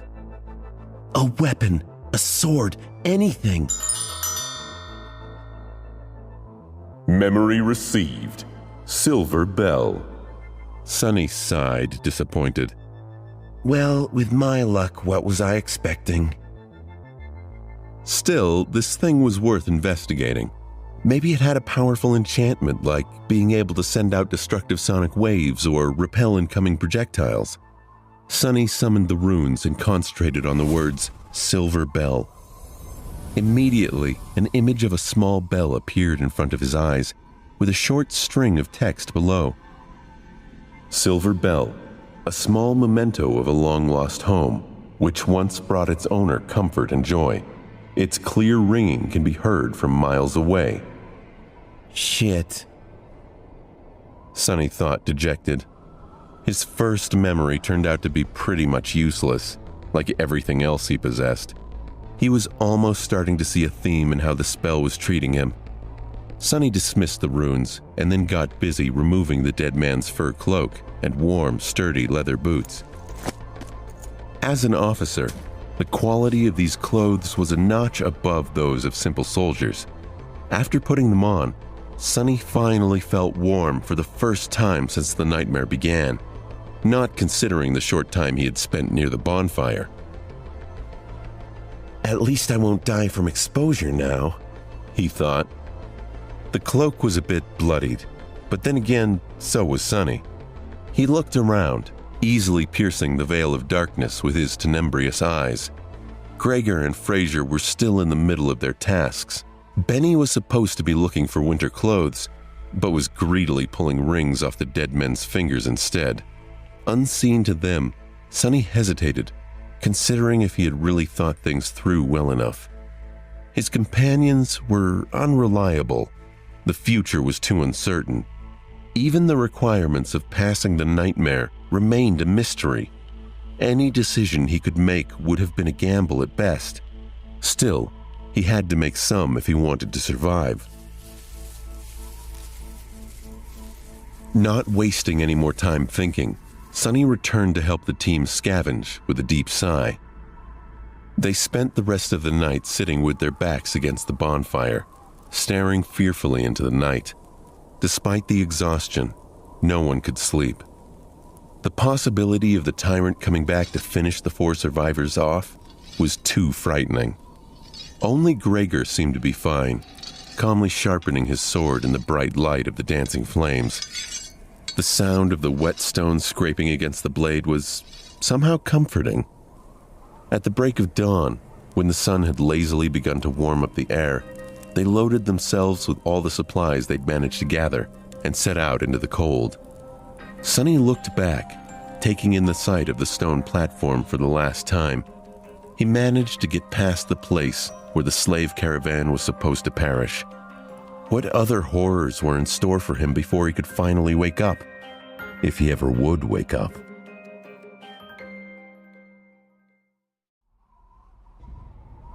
There was a problem. They were planning to follow the road up to the mountain pass and then over it, getting as far away from the scene of the massacre as they could before the night came. However, the road was no more. At some point during the last months, or maybe even just yesterday, a terrible rockfall occurred, obliterating whole segments of the narrow roadway and making its other parts untraversable. Sonny stood on the precipice of a vast chasm, looking down with no particular expression on his face. What do we do now? Fraser's voice was muffled by the collar of his scavenged fur cloak. Behind him, Benny angrily looked around. His gaze stopped at Sonny, a suitable victim to vent his frustration. I'll tell you what we need to do. Get rid of some dead weight. He eyed Sonny's fine boots and turned to Gregor. Listen, your lordship. The boy is too weak. He is slowing us down. And he's crazy. A bit off mentally. The young soldier answered with a judgmental frown, but Benny wasn't done. Look how he's glaring at me. I swear to the gods, ever since he joined the caravan, nothing has gone right. Maybe Fraser was right. The boy is cursed by the shadow god. Sonny struggled not to roll his eyes. It was true that he was unlucky. However, the whole truth was opposite to what Benny was trying to insinuate. It was not that he had attracted misfortune to the slave caravan. On the contrary, it was because the caravan was doomed to begin with that he had ended up here. Fraser furrowed his brow. But I've never said that. Whatever. Shouldn't we get rid of him just in case? He can't go on for much longer anyway. Fraser gave Sonny a strange look. Perhaps Sonny was getting paranoid, but there seemed to be a bit of calculating coldness in the older slave's eyes. Finally, Fraser shook his head. Don't be too hasty, friend. The boy might prove useful later on. But... Gregor finally spoke, putting an end to their quarrel. We are not going to leave anyone behind. As for how much longer he'll be able to endure, just worry about yourself. Benny clenched his teeth, but then just waved a hand. Fine. So what do we do then? The 4 of them looked at the broken road, then down the slope of the mountain, and finally up, where a sheer cliff wall was broken apart by the falling rocks. After a bit of silence, Fraser finally spoke. In the old days, there used to be a path leading to the peak of the mountain. It was sometimes used by pilgrims. The Empire had widened parts of the path and built a proper road on top of it, now leading to the mountain pass instead of the peak, of course. He looked up. The remnants of the original path should still be somewhere above us. If we could reach it, we should be able to find our way back to the undamaged section of the road. Everyone followed his gaze, shifting uncomfortably at the prospect of climbing the treacherous slope, except for Gregor, of course, who remained as calm as a saint. Due to the rockfall, the slope wasn't an almost vertical wall anymore, but still, the incline was sharp. Benny was the first one to speak. Climb that? Are you insane? Fraser shrugged. Do you have a better idea? No one did. After a bit of preparation, they began the ascent. Benny and Fraser stubbornly carried the weapons they had picked up off the dead soldiers' bodies, but Sonny, with some regret, decided to leave his newfound short sword behind. He knew that this climb was going to test the limits of their endurance. The sword might not have seemed to be that heavy right now, but every extra gram of weight was bound to feel like a ton all too soon.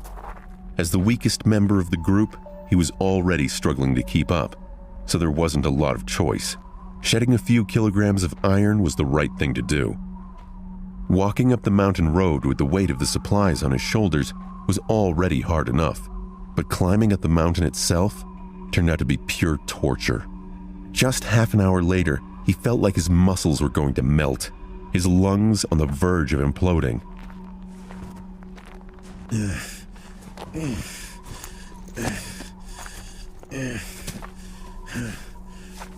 Sonny continued to move forward and up. He had to constantly remind himself to watch his footing, too. On this unstable, icy slope, one misstep was enough to send a man tumbling down to his death. Just think about something pleasant, he thought. But what happy thoughts could he summon? Failing to come up with something else, Sonny began to imagine what reward he was going to receive at the end of this trial. The boon of the first nightmare was the most important thing given to an awakened by the spell. Later trials could provide them with more abilities and vastly improve their power, but it was this first one that determined what role an awakened would be able to play. The first trial was what gave them the necessary tools to survive and grow. It would determine how great their potential would be, and what price they would have to pay to grow and survive in the dream realm. The main benefit of the first nightmare's boon was simple, yet possibly the most important. After completing their trial, aspirants were bestowed with the ability to perceive and interact with soul cores. Soul cores were the basis of one's rank and power. The stronger your core was, the greater and stronger you could become. The same went for nightmare creatures, with a deadly caveat that, unlike humans, they could possess multiple cores. A lowly beast had just one, but a tyrant, like Mountain King, had 5. Coincidentally, the only way to improve your soul core was to consume soul shards scavenged from the corpses of other Dream Realm inhabitants. That's why Awakened went out of their way to battle powerful nightmare creatures despite the risk of death. The second benefit was less straightforward, but just as vital. After completing the first nightmare, aspirants were elevated to the rank of Dreamers and gained access to the Dream Realm itself. They would enter it on the first winter solstice after passing the trial and remain there until an exit was found, thus becoming fully awakened. That time between finishing the first nightmare and entering the Dream Realm was very important, as it was the last chance to train and prepare that a person would receive. In Sonny's case, that time was only about a month, which was as bad as it gets. And then there was the final benefit, unique to every aspirant passing the trial: the first aspect ability. This was the magic power that elevated Awakened above mundane humans. Aspect abilities were diverse, unique, and powerful. Some could be categorized into types like combat, sorcery, and utility, but some were simply beyond imagination. Armed with the power of their abilities, Awakened had been able to save the world from the flood of nightmare creatures. However, that power came with a catch. With their first ability, Awakened also received a flaw. Some viewed them as a balancing to the scales. Often, the flaw keeps any Awakened from becoming overpowered. These flaws were as diverse as abilities, ranging from comparatively harmless to crippling, or in some cases, even fatal. I wonder what type of ability a temple slave would get, Sonny thought, not too optimistic about his prospects. The choice of flaws, on the other hand, seems to be almost limitless. Let's hope my aspect will evolve at the end of this fiasco, or even better, change completely. If the aspirant performed especially well, there was a chance of his given aspect going through an early evolution. Aspects, just like soul cores, had ranks based on potential power and rarity. The lowest rank was called Dormant, followed by Awakened, Ascended, Transcendent, Supreme, Sacred, and Divine, although no one has ever seen the last one. With the amount of crap it had put me through, the spell, if it has any conscience, has to give me at least an awakened aspect, right? Or maybe even an ascended one. Finally, there was a tiny possibility of receiving a true name, something like an honorary title bestowed by the spell to its favorite awakened. The name itself had no benefit, but every famous awakened seemed to have one. It was considered to be the highest mark of excellence. However, the number of people who had managed to get a true name during their first nightmare was so small that Sonny didn't even bother thinking about it. Who needs excellence? I just want to survive. He cursed, feeling that this attempt at wishful thinking had only made him more desperate and angry. Maybe I'm allergic to dreaming. An allergy like that would be truly ironic, considering that he was destined to spend half his remaining life in the dream realm, if he even survived long enough to get there, that is. However, Sonny's mental escapade was not completely useless. Looking up from the slippery rocks under his feet, he noticed that the sun was already considerably lower. Coming to think of it, the air also seemed to be much colder. Sonny shivered despite his new layers. The night was approaching, and with it, more terrors.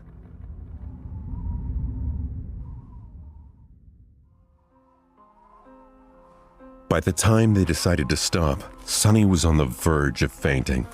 After hours and hours of traversing the rough mountain slope, his body had nearly reached its limit. However, to everyone's surprise, Benny seemed to be doing even worse than him. The roguish slave's eyes were muddy and unfocused, aimlessly wandering around. His breath was ragged and shallow, as though something was exerting pressure on his lungs. He looked feverish and unwell. As soon as Gregor found a suitable place for camp, Benny simply collapsed on the ground. The most unnerving part about all of this was the lack of angry cursing that they had already gotten used to. He lay silent and motionless, with only movements of his chest giving any sign that he was still alive. Several moments later, he managed to sit up, uncorked his flagon with a shaky hand, and greedily drank a few large gulps. "Conserve your water," Gregor said, a hint of concern somehow finding its way into his usually stoic voice.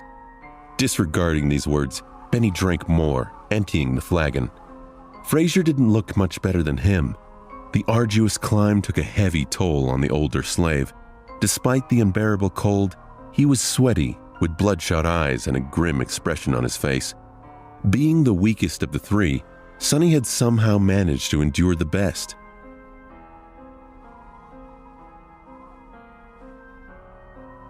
Gregor gave Fraser a complicated look. "There might come a time when we won't be able to make a fire, so as not to attract unwanted attention." No one commented, knowing perfectly well whose attention they had to avoid. The memory of the Mountain King's horror was still fresh in their minds. Luckily, Gregor had managed to find a natural alcove in the mountain wall, perched precariously behind a narrow ledge. The fire was well hidden by the rocks, allowing them to enjoy its warmth without the fear of being noticed. No one was in the mood to talk, so they just roasted slices of oxen meat above the flames and ate in silence. By the time the skies had turned completely black, Benny and Fraser were already asleep, lost in the thrall of their own nightmares. Gregor took out his sword and moved to the edge of the rock outcropping. "Try to rest as well. I'll take the first watch." Sonny gave him a nod and lay down near the fire, dead tired. Falling asleep inside a dream was a new experience for him, but unexpectedly, it turned out to be quite mundane. As soon as his head touched the ground, his consciousness slipped into darkness. After what felt like only a second, someone had gently shaken him awake. Groggy and disoriented, Sonny blinked a few times, finally noticing Gregor hovering above him. "These two don't look too well, so it's better to give them some time to recover. Don't let the flames go out, and wake us up once the sun starts to rise, or if the beast appears." Sonny silently rose and changed places with Gregor, who added a couple of logs into the fire and was soon fast asleep. For a few hours, he was on his own. The skies were black, with dim stars and a sharp crescent of the newborn moon. However, its light was not enough to pierce the darkness that enveloped the mountain. Only Sonny's eyes seemed to be able to do so. He sat quietly, looking down the way they came. Although they had managed to climb quite high the previous day, the road was still a faint ribbon in the distance. He could even trace it back to the stone platform where the fight with the tyrant had taken place. The tiny dots littering the stones were the dead bodies of the soldiers and slaves. As he watched them, a dark figure slowly crawled onto the platform from beneath the cliff. It stayed motionless for a while, and then moved forward, scraping its claws against the ground.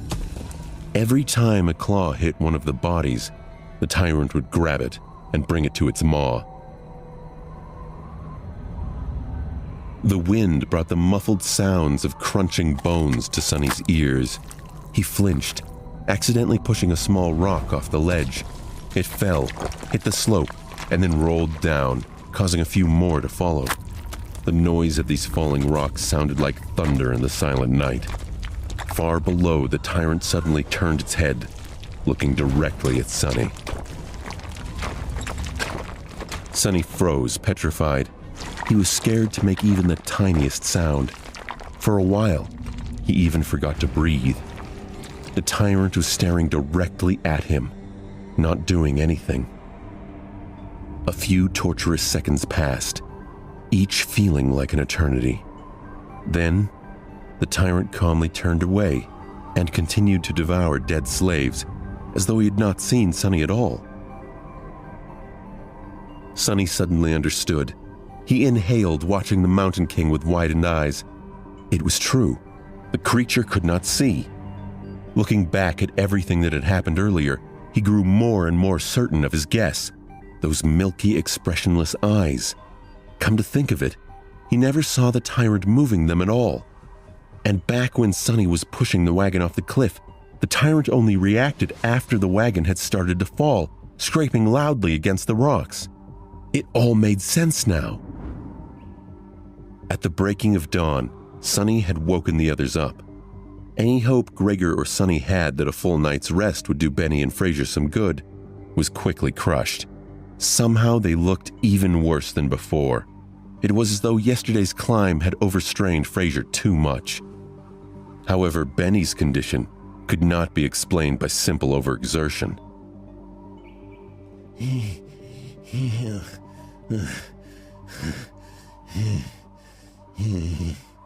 He was deadly pale and shaky, with half-conscious eyes and a lost look on his face. What's wrong with him? Fraser, who himself was not doing very well, helplessly shook his head. It might be the altitude sickness. It affects different people differently.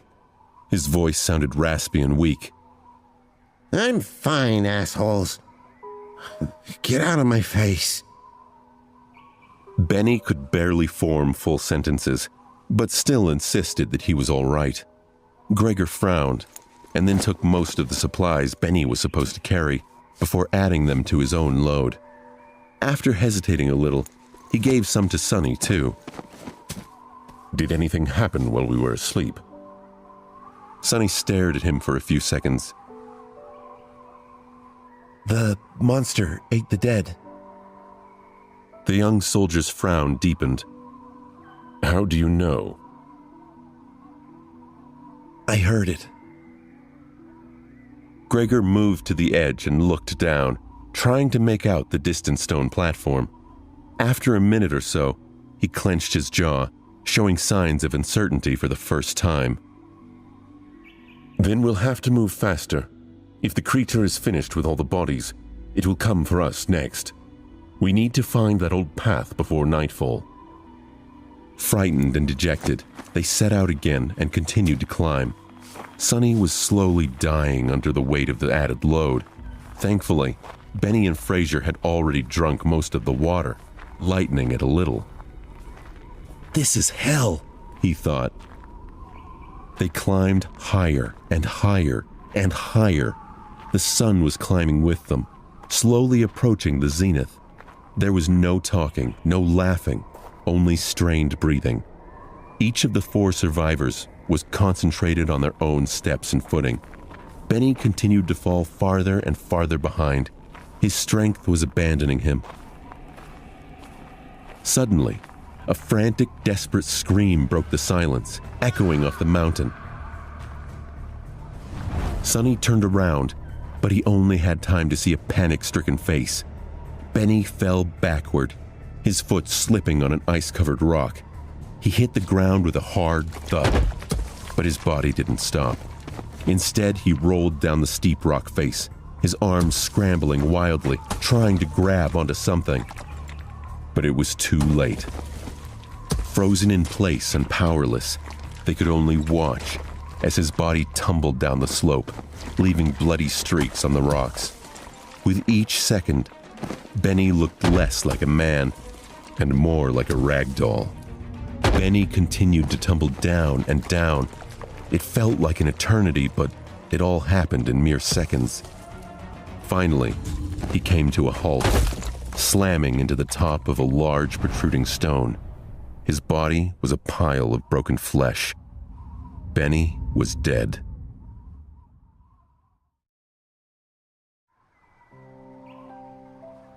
Sonny, Fraser, and Gregor stood motionless, looking down in uneasy silence. What happened to Benny didn't come as a shock, but it was still a hard thing to digest. An ominous feeling settled in their hearts. Seeing the broken body of their companion, it was too easy to imagine one of them sharing the same fate. No one knew what to say. After a minute or so, Fraser finally sighed. It's a good thing that you took most of the supplies he had been carrying. A bit heartless, but not wrong, Sonny thought, giving the older slave a careful look. Fraser frowned, realizing that his mask of a kind-hearted gentleman had slipped for a second, and hurriedly added in a somber tone, May you rest in peace, my friend. Sonny was not convinced of his empathy, but saw no benefit in voicing his skepticism. Sonny had never believed in his benevolent act. Every kid from the outskirts knew that people who acted kind for no reason were the ones to be most wary of. They were either fools or monsters. Fraser didn't seem like a fool, so Sonny became cautious of him from the moment they met. He got this far by being a mistrustful cynic, and there was no reason to change now. Gregor cast one last look down. We have to go. His voice was even, but Sonny could feel a well of emotion behind it. He just couldn't tell what that emotion was. Fraser sighed and turned away too. Sonny stared at the bloodied rocks for a few more seconds. Why do I feel so guilty? He thought, bewildered by this unexpected reaction. He got what he deserved. A little unsettled, Sonny turned around and followed his 2 remaining companions. Just like that, they left Benny behind and continued to climb. At this altitude, traversing the mountain was getting harder and harder. The wind was slamming into them with enough force to throw a person off balance if they were not careful, making every step seem like a gamble. The air was becoming too thin to breathe. Due to the lack of oxygen, Sonny was starting to feel dizzy and nauseated.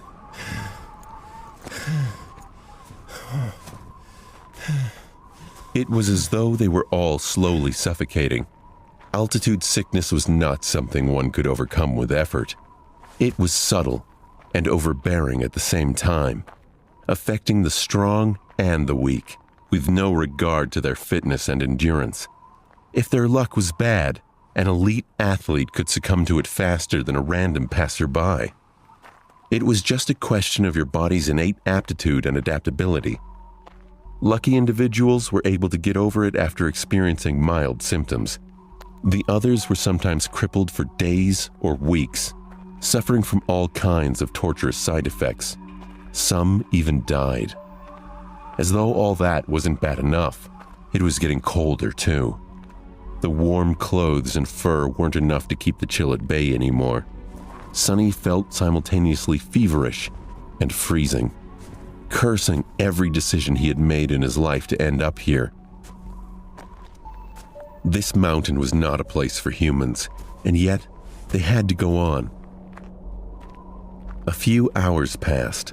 Despite everything, the three survivors continued to struggle forward, slowly moving higher and higher.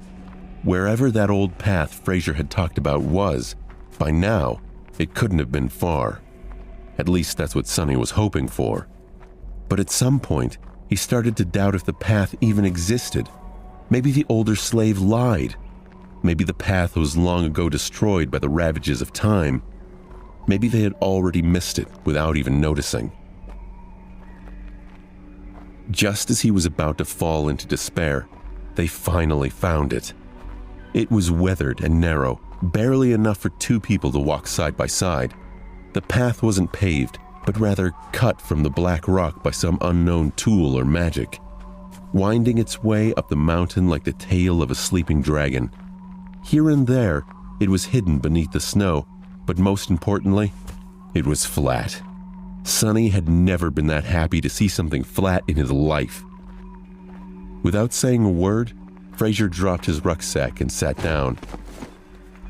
He was deathly pale, gasping for air like a fish out of water. Despite that, there was a slight grin on his face. Told you. Gregor gave him a nod and looked around. A few seconds later, he turned back to the triumphant slave. Stand up. It's not time to rest yet. Fraser blinked a few times, then glanced at him with pleading eyes. Just give me a few minutes. The young soldier was going to retort, but Sonny suddenly put a hand on his shoulder. Gregor turned to face him. What is it? Sonny gestured down, back the way they came. It's gone. Gregor shook his head in confusion. What is gone? A hint of frustration rose in Sonny's voice. Benny's body. It's gone. Fraser and Gregor seemed to have grasped the situation. Simultaneously, they moved to the edge of the stone path and looked down, trying to spot the place where Benny had met his end.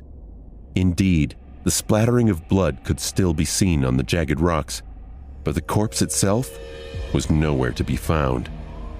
Fraser flinched back and crawled as far away from the edge as he could. The young soldier also backed away, instinctively grabbing the handle of his sword. The three of them exchanged tense looks, clearly understanding the implication of Benny's disappearance.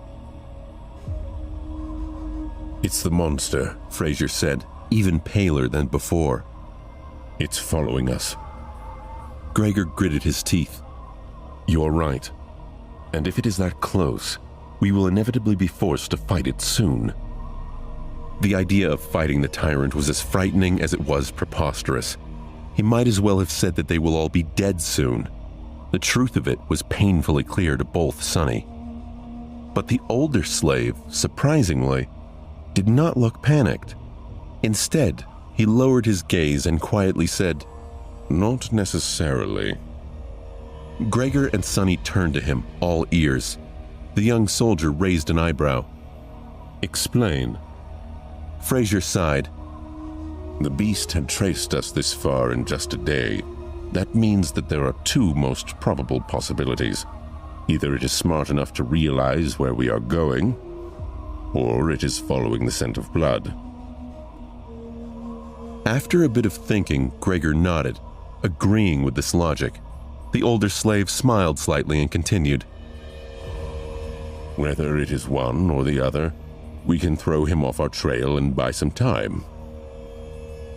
Gregor's brows knit together. How do we do that? Despite the urgency in Gregor's voice, Fraser hesitated and remained silent. Gregor deepened his voice to sound more authoritative. Why are you not answering? Speak. The older slave sighed again and slowly, as though against his will, answered. Sonny had been waiting for this moment for a while now. We'll just have to make the boy bleed. Drag him down the path, then leave him there as bait and go up instead. His sacrifice will save our lives. Sonny winced. And there it is. If Sonny wasn't mad, and scared witless, of course, he would have smiled. His judgment, it seems, was eerily on point. Affirmation was always nice, but not in the situation where being right also meant potentially being used as monster bait. He remembered how Frazier spoke back when Benny was campaigning to have Sonny killed. His protestations, which seemed compassionate, proved to be only strategic and revealed his sinister nature. Sonny narrowed his eyes. What a bastard. He knew it all depended on whether or not Gregor would decide to follow through with Frazier's plan. The young soldier blinked, astonished. What do you mean, make him bleed? Frazier shook his head. It's simple. If the monster knows where we are going, we have no choice but to abandon our plans to reach the mountain pass and go over the peak of the mountain instead. If the monster is following the scent of blood, we have to use one of us as bait to mislead it. Frazier paused, waiting for Gregor's agreement, but the young soldier continued staring. Frazier did his best to tamp down the growing frustration and sound erudite. Only by leaving a bleeding man further down the path can we reliably avoid the pursuit, no matter how it is tracking us. Gregor stood motionless, his eyes jumping between Frazier and Sonny. After a few seconds, he asked, "How can you bring yourself to propose something so vile?" The older slave masterfully pretended to look aggrieved and somber. "Of course, it pains me. But if we do nothing, all three of us will die. This way, at least the boy's death will save 2 lives. The gods will reward him for his sacrifice."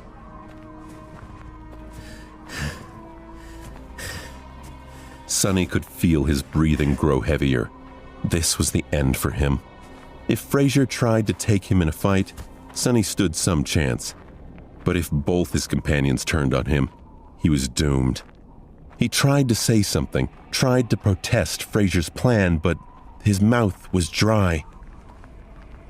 Sonny couldn't find the words to argue against the wicked plot. He could think of any evidence that these men should sacrifice themselves for him, because the truth was, Frazier was right. For 2 of them to survive, 1 had to die, and nothing Sonny said would change that. A look of concern and confusion sat on Gregor's face. He opened his mouth to speak, but closed it again, hesitating. The fact the young soldier wasn't protesting any longer could only mean one thing. He was seeing Frazier's point. In a minute, he'd justify the murder, and the duo would descend upon him. Why wouldn't he? This man wasn't some noble hero, not really. Gregor had been fine escorting slaves. Why should he care if Sonny lives or dies? Sonny sunk his feet into the snow and found firm grounding. He balled his fists up at his side. If they were going to kill him, he was going down fighting.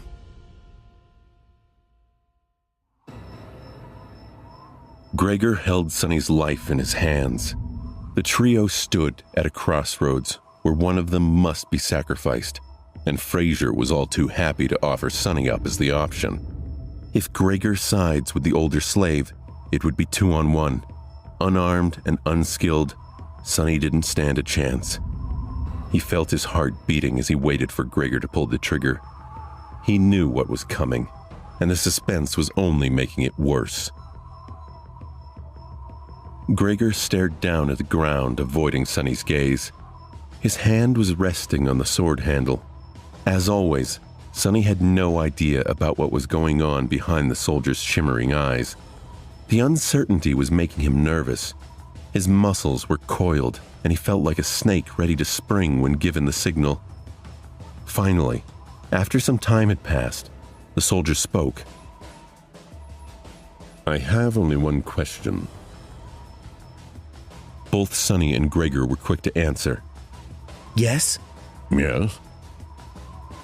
Gregor's grip on the handle tightened. You said that one of us must be sacrificed to save the other two. Why him? From what I see, you are far closer to the grave. Sonny thought, Great question. I was just about to ask myself. a wave of relief broke in Sonny's chest. He let out a breath he didn't know he was holding. He wasn't drawing dead. There was actually a chance the soldier may side with him. Sonny turned to the older slave, trying very hard to suppress a mocking grin. But to his dismay, Fraser had an answer ready. Before the first attack, he was already bleeding because of your commanding officer's whip. During the attack, he was drenched in the blood of a fellow slave. His cloak, too, was soaked in it when the previous owner died. The boy already reeks of blood. Keeping him alive will put us in danger.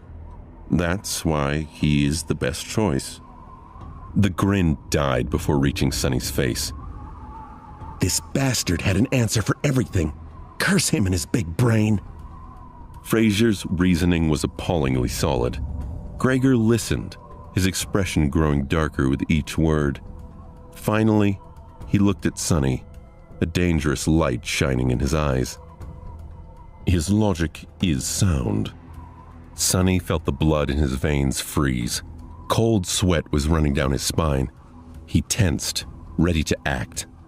But at that moment, Gregor smiled and shot a glance over at Fraser. Gregor unsheathed his sword. However, you failed to account for one thing. Fraser raised an eyebrow, trying to hide his own nervousness. What might that be? The young soldier turned to face him, the smile disappearing from his face. Now he was radiating thick, practically palpable killing intent. It's that I know who you are, Your Grace. I also know what you've done, and how you ended up a slave. Just one of the revolting crimes you've committed would be enough to make me want to kill you. So, if there is someone among us who deserves to be sacrificed, it's you.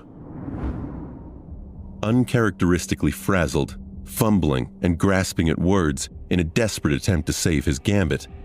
But the smell of blood. Gregor smirked. Don't worry about it. I'll make you bleed enough to overpower whatever residual scent the boy carries. It all happened so fast that Sonny barely had time to react. Gregor lunged forward with a speed that seemed almost inhuman. A moment later, Fraser was shrieking on the ground, his leg broken with one strike from the flat side of the young soldier's sword. Not giving him an opportunity to recover, Gregor stomped on his other leg, and a sickening sound of shattering bones could be clearly heard. The shriek turned into a sobbing howl.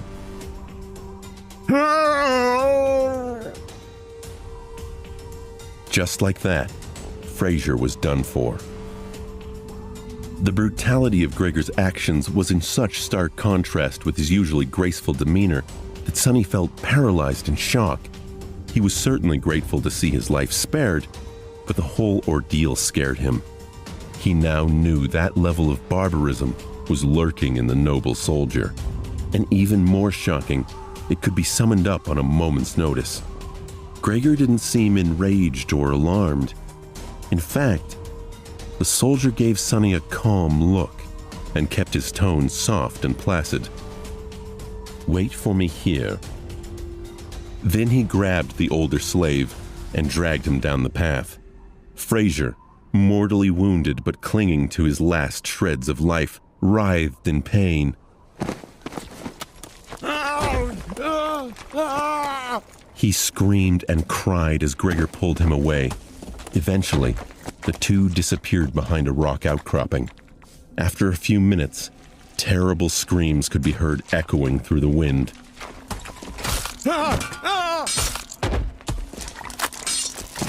Sonny was left alone, trembling. Shit. This is too much. He still couldn't believe how suddenly Fraser's demise had come, and how ruthless it was.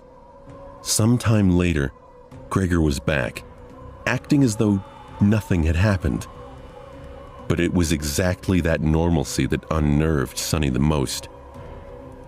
After sorting through the contents of Scholar's rucksack and throwing most of the firewood out, the young soldier put it over his shoulder and nonchalantly turned to the young slave. "Let's go. We need to hurry." Not knowing what to say, Sonny gave him a nod and headed forward. Now there were only two of them left. It was sort of stupid, but Sonny suddenly felt lonesome. Walking on the stone path was much easier than scaling the mountain wall. He even had time for unnecessary thoughts. A strange feeling of melancholy descended on Sonny. Somehow, he began to feel that the end of this nightmare, whatever it might be, was not far off now. They walked in silence for some time before Gregor spoke. "Don't feel guilty about what happened. It's not your fault. The decision was mine and mine alone." The soldier was a few steps ahead, so Sonny couldn't see his face. Gregor didn't bother to turn back. "Besides, if you knew this man's sins... Actually, it's better that you don't. Just trust me when I say that killing him was an act of justice." Sonny bit his lip and thought, "I wonder which one of us feels guilty." These people, always trying to rationalize their actions, always desperate to maintain an illusion of righteousness, even while doing the foulest things. Sonny hated the hypocrisy. Not getting any answer, Gregor chuckled. "You don't like to talk, do you? Well, fair enough. Silence is gold." They didn't speak again after that, each preoccupied with their own thoughts. The sun was setting, painting the world into a million shades of crimson. This high up, the air was clean and crisp, pierced by streams of scarlet light. Below them, a sea of maroon clouds was slowly rolling past the mountain. The stars and the moon had begun to reveal themselves in the vermilion sky. It was quite beautiful. However, Sonny could only think about how cold it was going to be once the sun fully disappeared. Before that happened, Gregor had found them a shelter. Not far from the path, hidden behind some tall rocks, was a narrow crevice that extended into the slope of the mountain. Happy to be safe from the piercing wind, they explored the crevice and ended up in a small, well-concealed cave. Sonny made a move to unbundle some firewood, but Gregor stopped him with a shake of his head. "Today we will camp without making fire. The beast is too close." Camping without the warm flames to keep them company was not going to be pleasant, but at least they weren't going to freeze to death inside the cave. In any case, the alternative was too frightening. Sonny sat down and put his back against the cave's wall.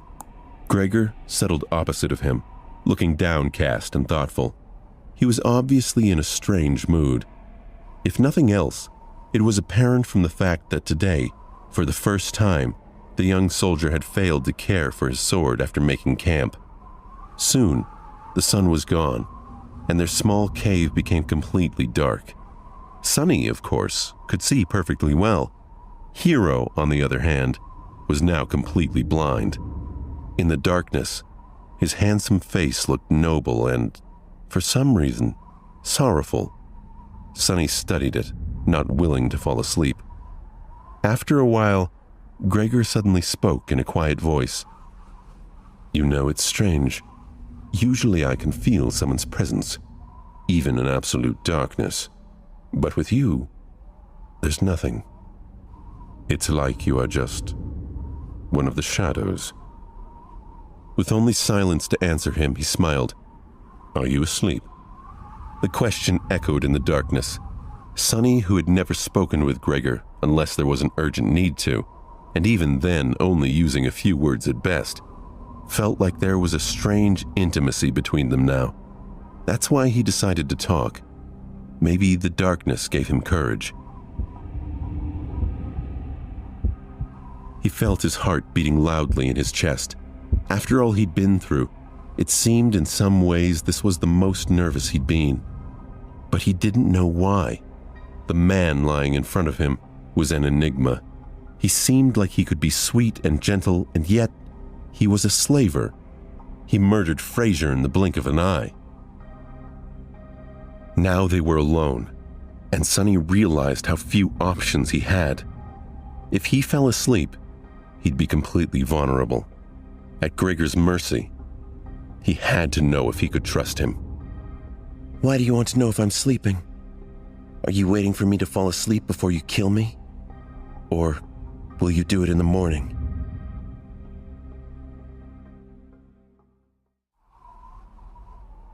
The smile froze on Gregor's face. He lowered his head as though in shame. After a minute or so passed, shrouded in heavy silence, he finally answered. Yes. I thought that if I do it when you sleep, you won't have to suffer. Unseen to him, a bitter grin appeared on Sonny's face.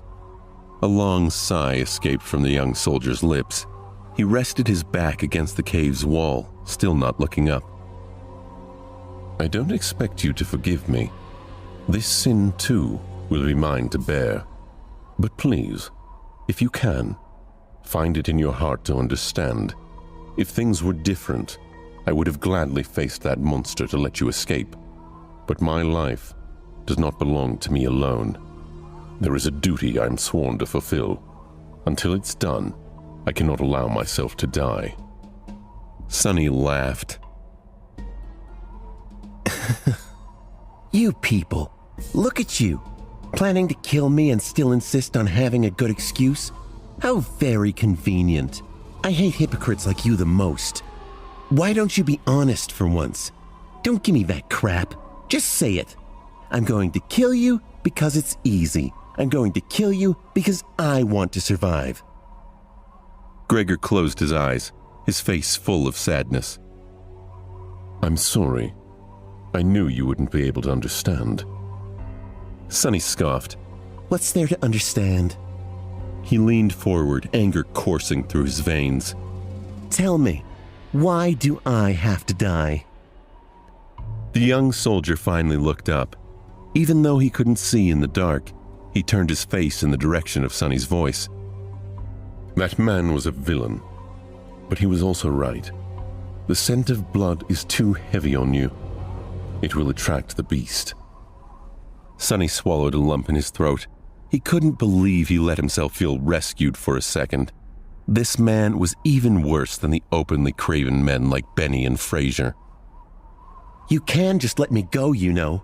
We'll part ways. After that, whether or not the monster finds me won't be your problem. Gregor shook his head. Dying in that creature's maw is too cruel a fate. It's better if I do it myself. You are my responsibility, after all. Sonny rolled his eyes. How noble of you. He leaned back, dejected. A long silence hung in the air for a beat. Eventually, Sonny raised his voice again. You know, when I just came here, I was ready to die. After all, in this whole world, 2 worlds actually, there's not a single soul who cares whether I live or die. When I'm gone, no one will be sad. No one will even remember that I existed. There was a forlorn look on his face. A moment later, however, it was gone, replaced by mirth. But then I changed my mind. Somewhere along the way, I decided to survive. I must survive, no matter what. Gregor gave him a thoughtful look. To live a life worth remembering. Sonny grinned. A dark gleam appeared in his eyes. No, to spite you all. The young soldier was silent for a few moments, then nodded, accepting this answer. He rose to his feet. Don't worry, I'll make it quick. Sonny scowled at him. Aren't you overly confident? What makes you think you'll be able to kill me? Maybe I'll kill you instead. Gregor shook his head. I doubt that. But in the next second, he staggered and fell on one knee. The young man's face turned deathly pale, and with a pained groan, he suddenly vomited blood.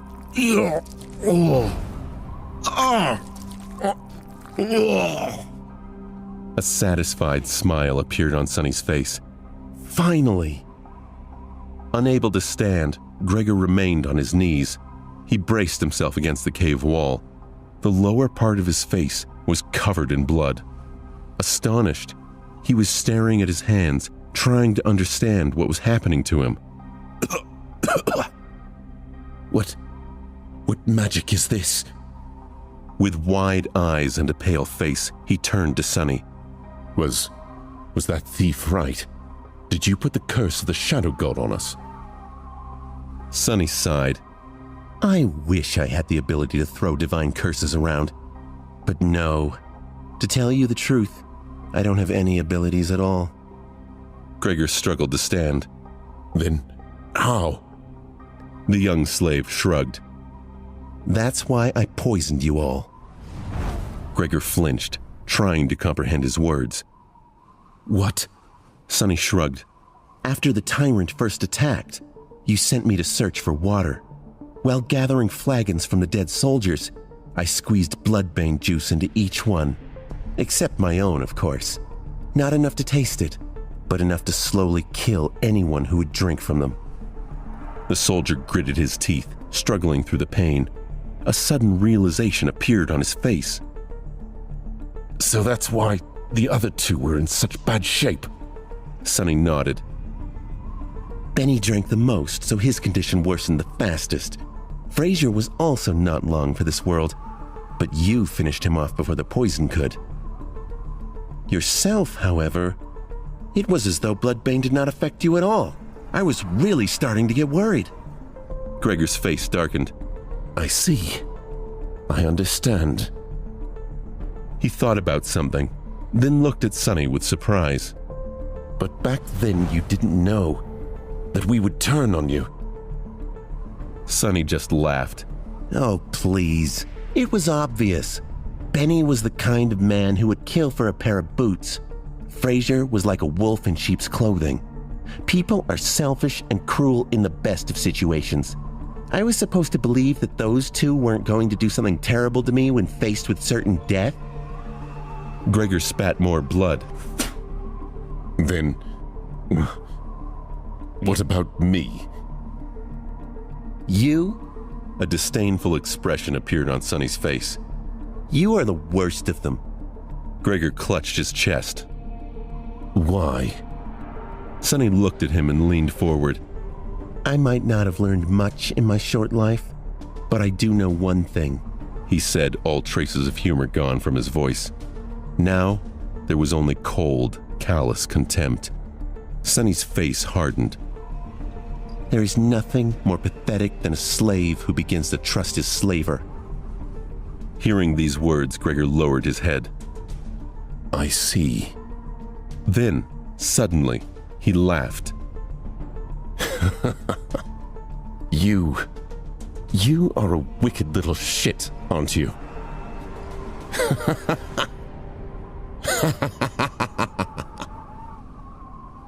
Sonny chuckled. There's no need to be rude. But Gregor wasn't listening to him. Good. This is good. My conscience will be clearer. The young slave sighed in irritation. What are you mumbling about? Just die already. Gregor chuckled and suddenly pierced him with a stare.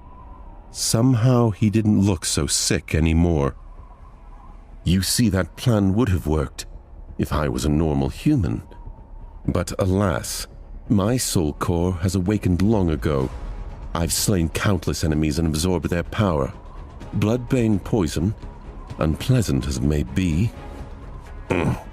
can never kill me. Sonny's eyes went wide. This situation had suddenly become very, very bad. Sonny turned around and tried to run away, but it was already too late. Something hit him in the back.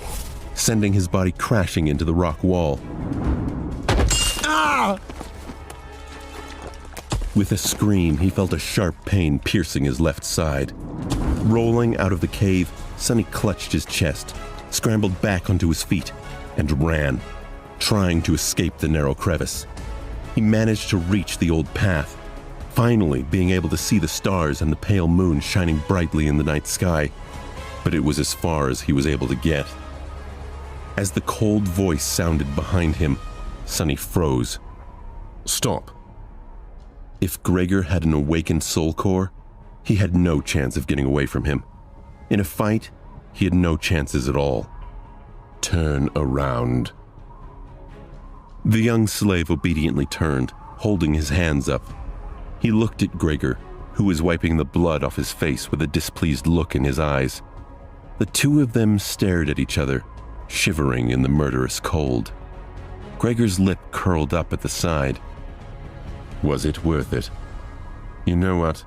Never mind. Despite it all, I will be true to my promise. I'll make it quick.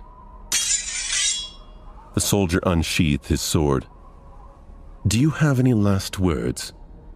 Sonny did not answer. However, a small silver bell suddenly appeared in his hand. Gregor frowned. Where were you hiding that thing? Sonny shook the bell. A beautiful, clear ringing sound flowed over the mountain, filling the night with an enchanting melody.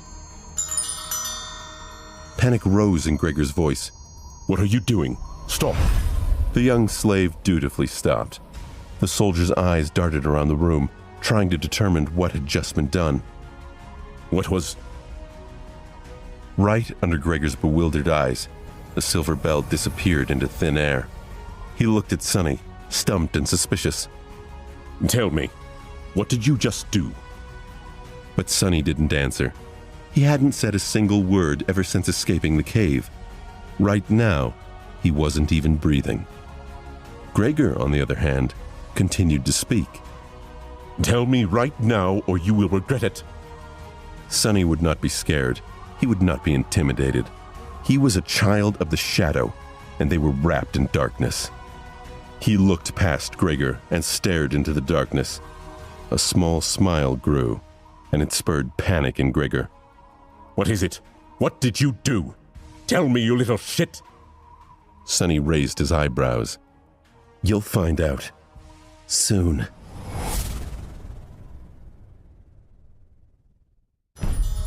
Sonny had no choice but to resort to one last desperate gamble. He knew that he'd never best Gregor in a physical confrontation, at least not without an advantage. Bloodbane poison was supposed to be his hidden card, but it turned out to be nearly useless. Being able to see in the dark did not help that much either. Somehow, Gregor was able to perceive their surroundings without any light. Whether he was using his sense of hearing or some magical ability, Sonny did not know. Not that it mattered, now that they had left the cave and were standing under the moonlit sky. Now Sonny had only one advantage left. Unlike Gregor, he knew that the tyrant was blind. Acting on that knowledge, however, was easier said than done. That's why he tried to stay quiet and rang the silver bell. If the description did not lie, its ringing could be heard from miles away. Surely, the tyrant was going to hear it too.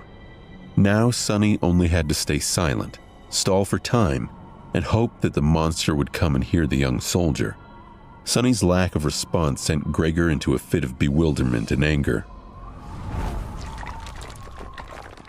Gregor stepped closer to Sonny. Tell me right now, or you will regret it. His voice was quite threatening, but still, the young slave did not answer. He just shivered in the cold and tried not to groan, despite the pulsing pain in his chest. Rage flashed in the soldier's eye. Why are you not answering? But Sonny did not dare to answer. He held his breath and watched, horrified, as the familiar colossal figure appeared behind Gregor. His lungs were on fire, and his heart was beating like crazy. It was beating so loud that he was afraid the blind tyrant would hear it.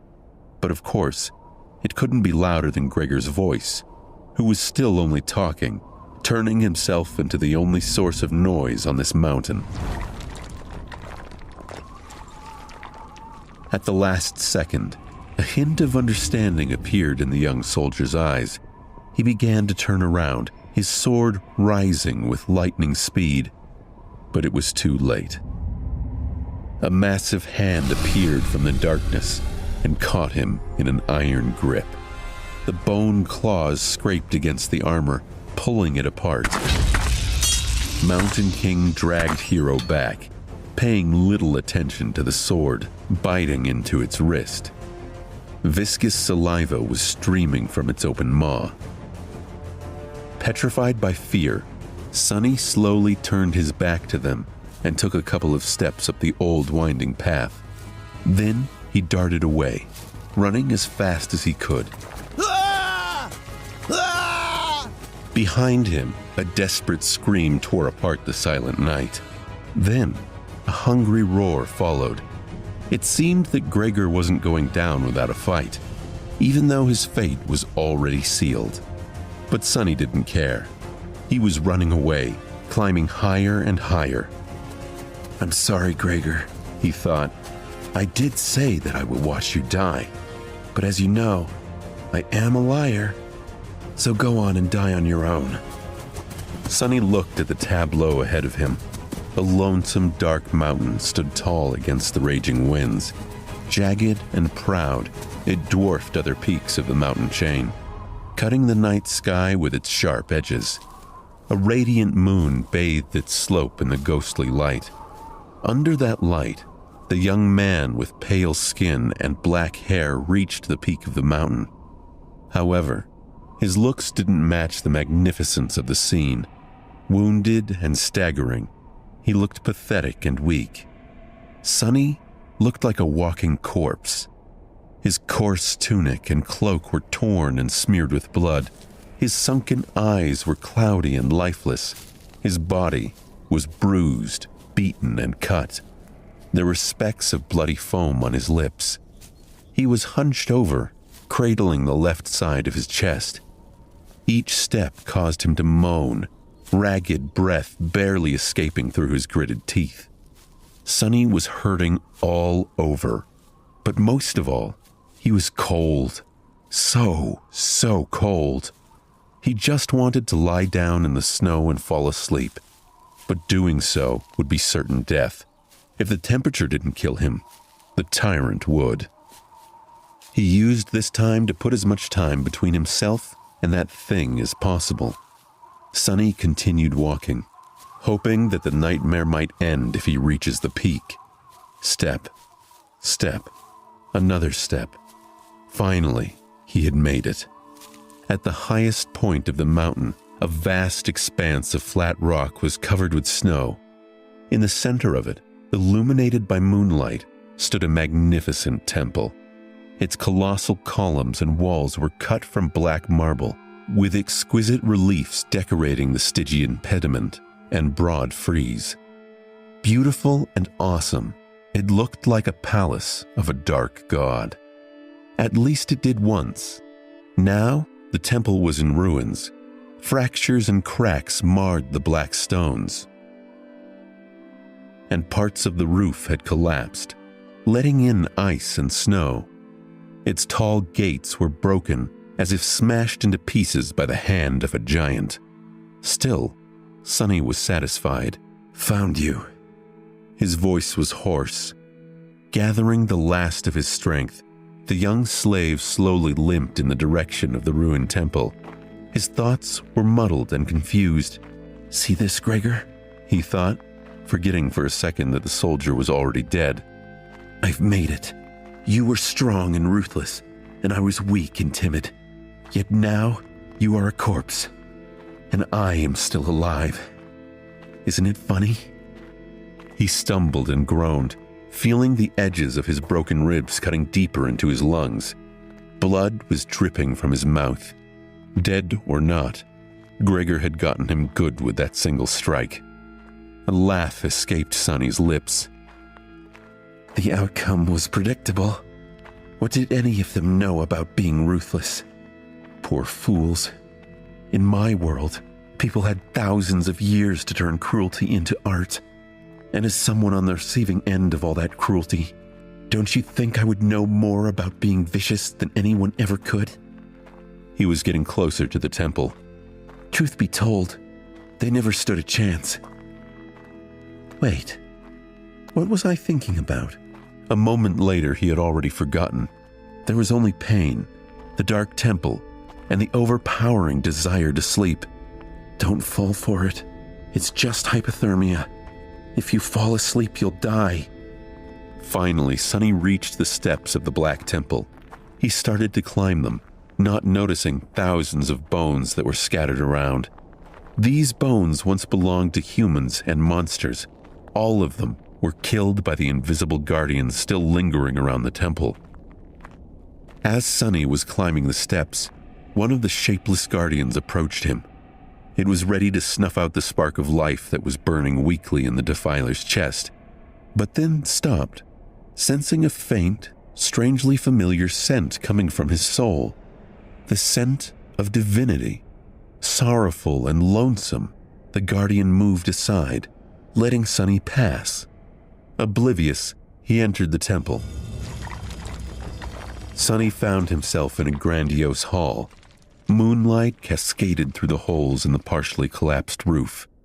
Deep shadows surrounded these circles of silver light, not daring to touch them. The floor was covered in snow and ice. At the far end of the hall, a large altar was cut from a single piece of black marble. It was the only thing inside the temple untouched by snow. Forgetting why he came here, Sonny headed for the altar. He just wanted sleep. The altar was dry, clean, and as wide as a bed. Sonny climbed on it and lay down. It seemed like he was going to die. He was okay with it. Sonny tried to close his eyes, but was stopped by a sudden noise coming from the direction of the temple's entrance. He turned his head to look, not even a little bit curious. What he saw would have sent chills running down his spine if he wasn't so cold, tired, and indifferent. Mountain King was standing there, looking at him with its 5 blind eyes. He was still massive, terrifying, and revolting. Worm-like shapes were still moving frantically under its skin. It was sniffing the air, salivating. Then it opened its maw and moved forward, slowly approaching the altar. Sonny suddenly clutched his chest, convulsing in a fit of torturous coughing. His final thought was simply, "What an ugly bastard!" Bloody foam flew from Sonny's mouth and fell on the altar. However, the black marble instantly absorbed it, returning to its pristine state. The tyrant was just about to reach Sonny. It was already stretching its hands to grab him. Sonny didn't fight or flee. He'd gone as far as he could. He thought, "I guess this is the end." But at that last second, suddenly, the voice of the spell resonated in the dark temple. You have offered yourself as a sacrifice to the gods. The gods are dead and cannot hear you. Your soul bears the mark of divinity. You are a temple slave. Shadow God stirs in his eternal slumber. He sends a blessing from beyond the grave. Child of shadows, receive your blessing. Under Sonny's astonished eyes, the shadows crowding the great hall suddenly moved, as though coming alive. Tentacles of darkness surged forward, entangling the Mountain King's arms and legs. The mighty tyrant struggled, trying to get free, but how could it resist the power of a god? The shadows dragged Mountain King back, pulling it in different directions. The tyrant opened its maw, and a furious howl escaped it. The next second, its body ruptured, torn apart into pieces. Blood, viscera, and severed limbs fell on the floor in a crimson torrent. Just like that, the horrible creature was dead. Sonny blinked. Once again, he was alone in the ruined temple. The great hall was dark. and silent. And then the spell whispered, You have slain an awakened tyrant, Mountain King. Wake up, Sunless. Your nightmare is over. Prepare for appraisal. Sonny's first reaction wasn't relief, but disbelief. He had survived. He had made it through the nightmare, even though he had to face a tyrant. He knew he should be happy, and in some ways he was. He hadn't wanted to die, even though he expected and accepted it. But surviving this way was bound to have complications. He just pledged himself to a god he knew nothing about. What was expected of him? And who was this powerful and dangerous shadow god? Sonny feared he'd find out soon.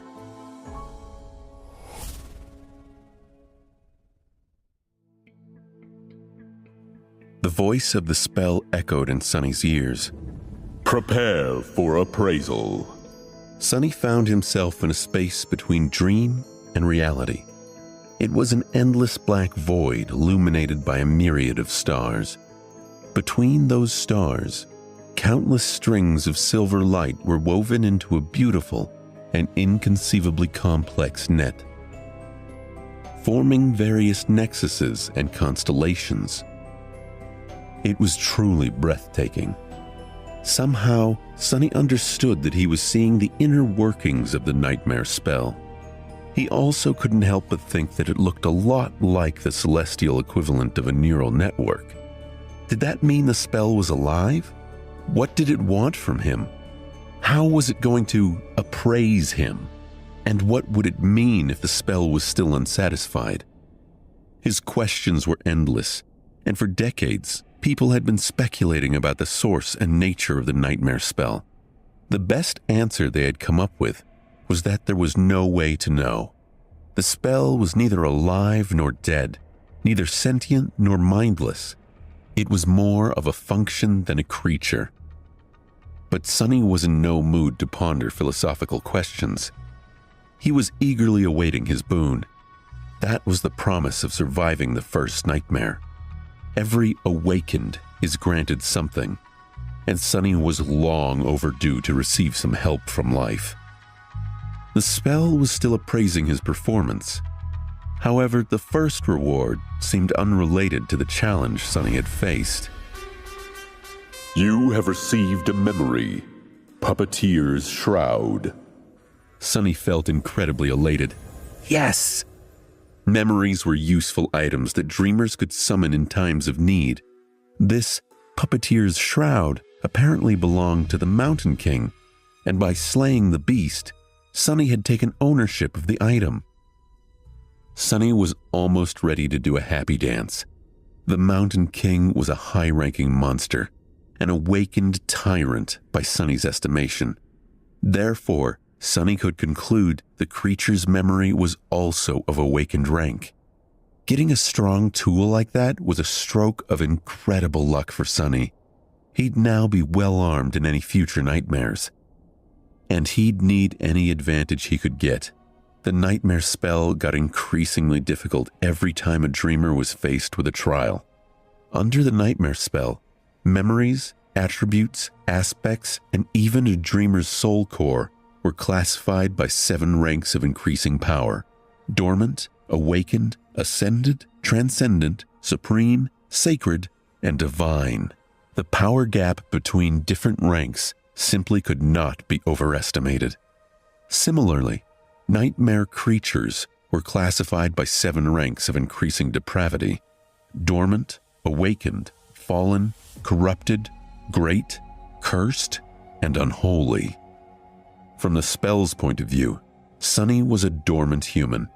Having a memory of a higher rank than his soul core would be of great help once he enters the dream realm. Sonny wanted to take a look at the Puppeteer's Shroud, but there was no more time. The spell was done with its appraisal. Here in the void, its voice didn't sound subtle and familiar anymore. Rather, it seemed like the universe itself was speaking. Sonny held his breath, listening. Appraisant, your trial is over. A nameless slave ascended the Black Mountain. Both heroes and monsters fell by his hand. Unbroken, he entered the ruined temple of a long-forgotten god and spilled his blood on the sacred altar. The gods were dead, and yet they listened. Sonny blinked at the statement. From his perspective, he had been scrambling from one disaster to the next trying to survive, but to hear the nightmare spell's evaluation, he sounded badass. The voice continued, You have defeated a dormant beast, Mountain King's larva. You have defeated 3 dormant humans. You have defeated an awakened human, Gregor of the Nine. Sonny blinked in confusion and thought, the Nine? The Nine what? Was there more to Gregor than he had realized? The voice didn't grant Sonny time to dwell. You have defeated an awakened tyrant, Mountain King. You have received the Shadow God's blessing. You have achieved the impossible. Final appraisal, glorious. Your treachery truly knows no bounds. That final part was not necessary as far as Sonny was concerned, but he was still pretty satisfied with the praise from the nightmare spell. He felt like his chances of evolving his aspect to an awakened or even an ascended one were pretty high. His overall power was still dependent on the rank of his soul core, which would remain dormant until much later, but the rank of the aspect itself would do wonders for his overall potential. The voice boomed, Dreamer Sunless, receive your boon. He was an aspirant no more. Sonny grinned. With a flourish, the voice announced, You have been bestowed a true name, Lost from Light. Sonny's jaw dropped.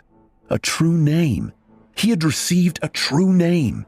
Never in his wildest dreams did Sonny dream of becoming one of the chosen few to accomplish such a feat. And he'd accomplished it on his very first nightmare to boot.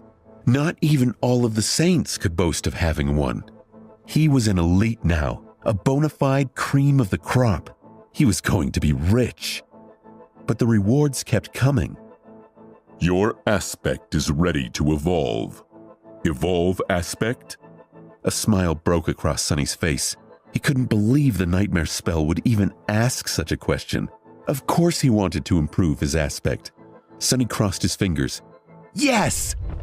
There was a loud rumbling noise.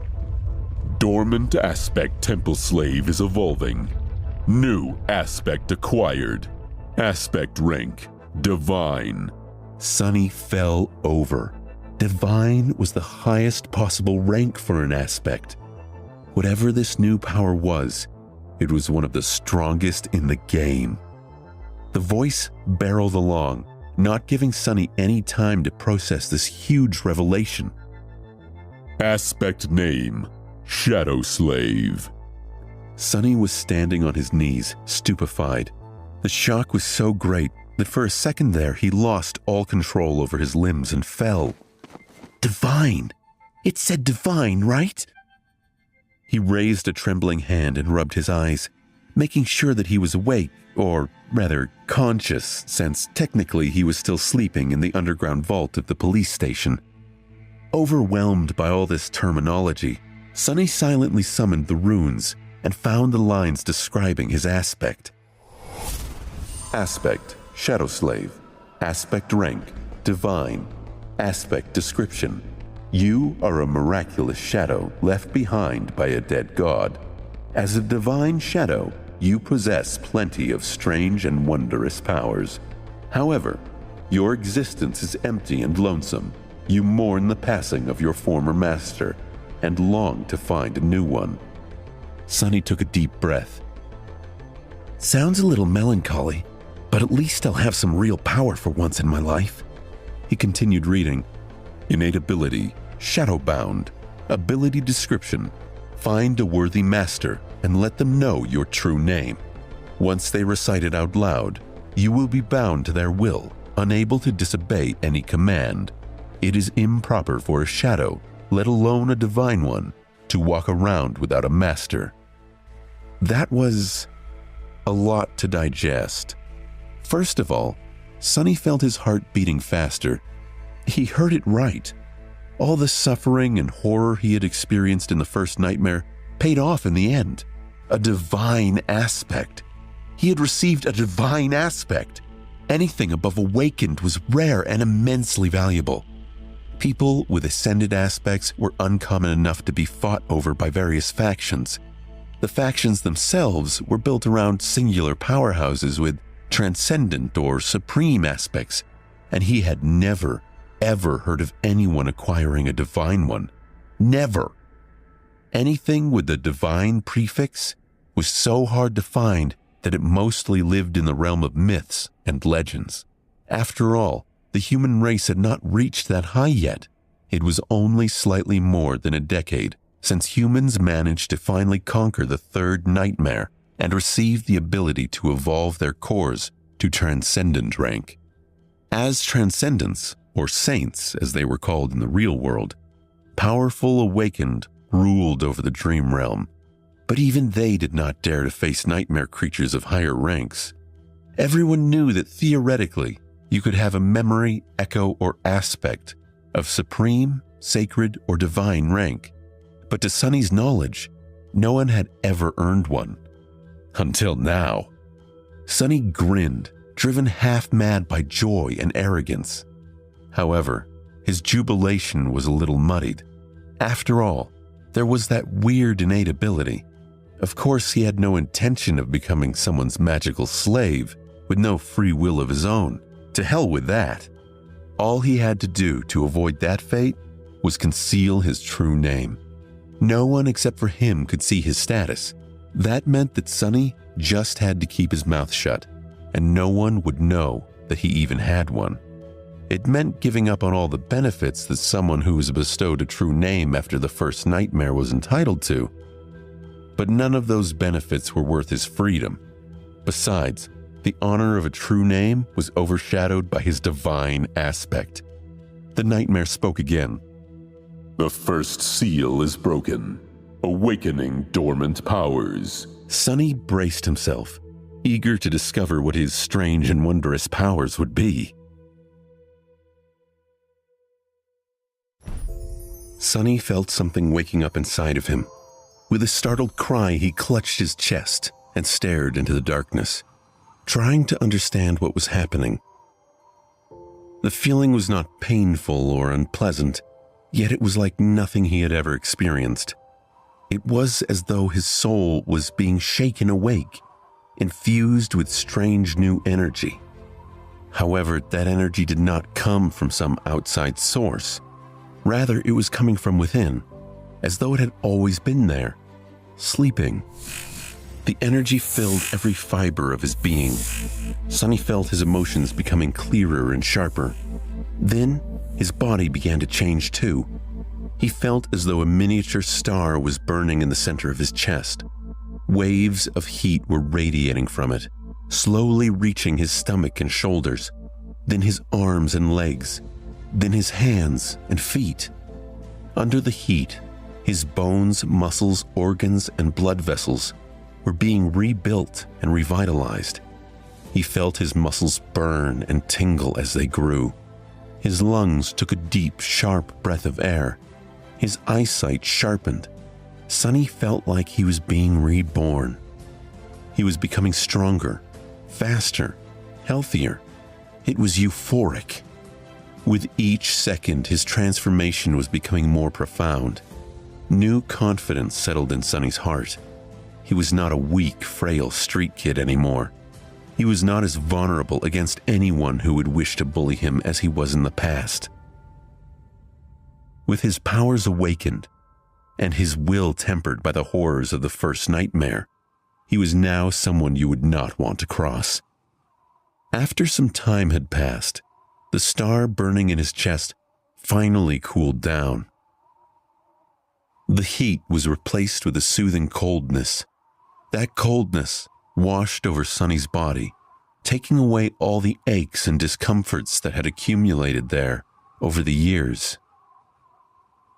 His new, large muscles relaxed, and it was as if his body was dipped into a vat of balm. The wave of relaxation moved up, reaching his brain, and finally, his eyes. His vision strangely doubled.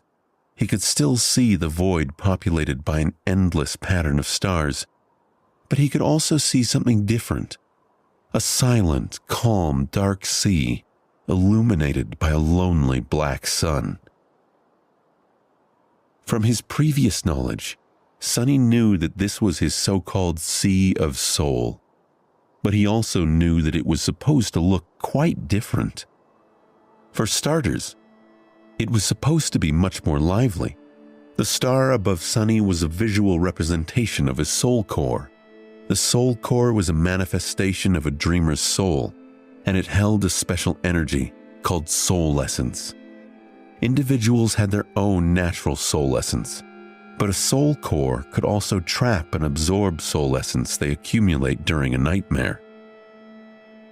Based on all he'd ever heard, Sonny expected his soul core to be burning bright, filling the soul sea with a warm, blinding light. However, Sonny's soul was dark and lightless. Sonny frowned. That's strange. He took a look at the black sun. At a closer examination, the orb wasn't dark at all. Quite the opposite. It was transparent. It's just that with no other major source of light around, the star appeared to be as dark as its surroundings. Also, no one was supposed to be here except for him. It was his soul, after all.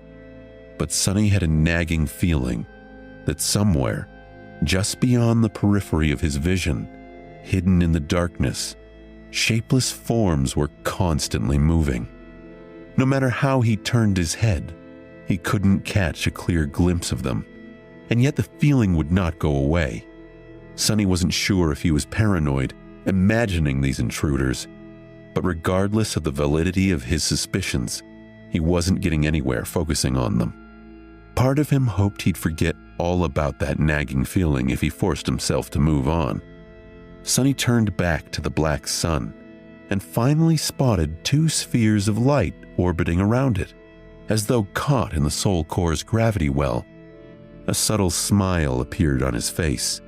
He somehow innately recognized these orbs. They were his memories. Silver Bell, Puppeteer's Shroud. Over time, he hoped to acquire dozens of such spheres to store in the Sea of Souls. If he was lucky, he would even acquire an echo or two.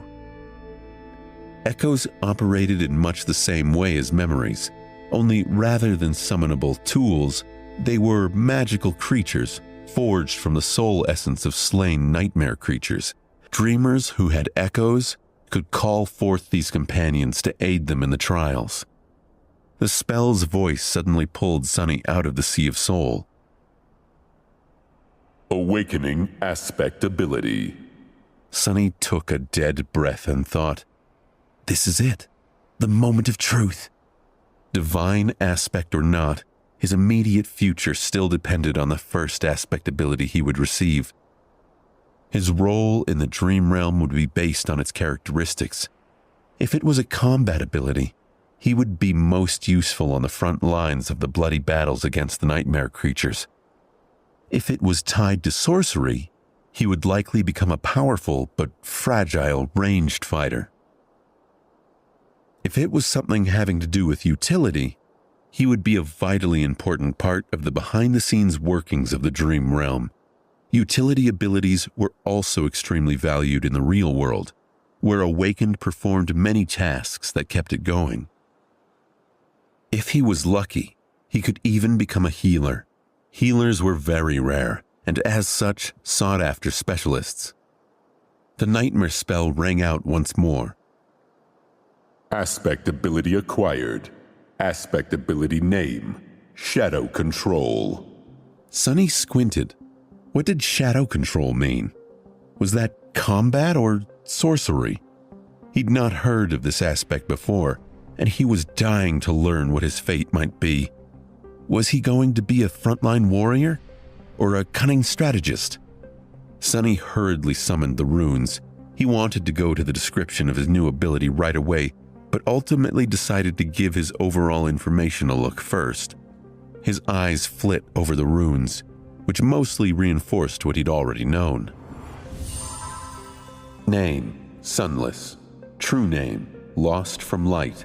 Rank: Dreamer. Shadow Core: Dormant. Shadow Fragments: 12 out of 1,000. Sunny tilted his head to the side. What? That's not right. Is it? Where the rank of his soul core was supposed to be written, a mysterious Shadow Core appeared instead. Sunny looked at it, blinking. He had never heard of anyone having a different kind of core before. Was he that unique? This enigmatic Shadow Core would certainly explain why his sea of soul looked so strange. And also, he moved his eyes down, noticing the shadow fragments counter. Usually, there was supposed to be an indicator of the number of soul shards consumed. However, it was nowhere to be seen. Soul shards were the pieces of broken soul cores that could be collected. Sunny's best guess was that shadow fragments were the equivalent of this with respect to his mysterious Shadow Core. Sunny shook his head. Do I actually have a completely different progression path than all the Awakened? The idea was as exciting as it was frightening. Not having to fight for resources with anybody else was an incredible advantage. Most of the human society in the Dream Realm was built around the acquisition of soul shards. If he had no need to gather them to evolve, not only would he be able to become more powerful with incredible speed, he would also be completely self-sufficient. On the other hand, he had no idea how to acquire these shadow fragments. However, he had gotten 12 of them somehow already. So whatever it was that he had to do, he had already done it in the first nightmare. He figured if he retraced his steps closely, he could learn the answer. Sunny's resolve hardened. I'll have to explore this carefully. Satisfied with this decision, Sunny went back to reading the rest of his profile. Memories: Silver Bell and Puppeteer's Shroud. Echoes: none. Attributes: Fated, Mark of Divinity, and Child of Shadows. Aspect: Shadow Slave. Aspect rank: Divine. Aspect abilities: Shadow Control. Sunny held his breath in anticipation. He remembered the way the shadow tendrils in the temple rose up and attacked the Mountain King. They had incredible strength and were able to rip the massive monster limb from limb. Sunny hoped that his shadow control ability would grant him that skill. He read the aspect ability description. Your shadow is more independent than most.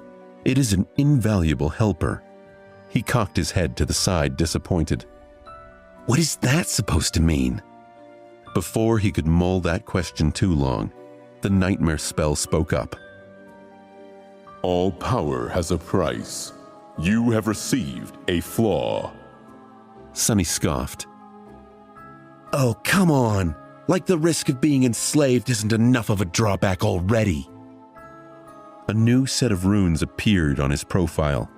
Sunny read the runes, and his eyes widened in horror. Oh no!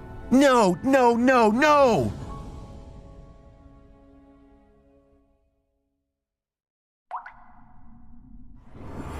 He closed his eyes, then opened them again, hoping that the runes would disappear.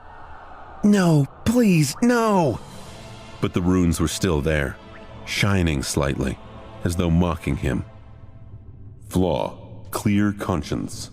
Flaw description: you cannot lie.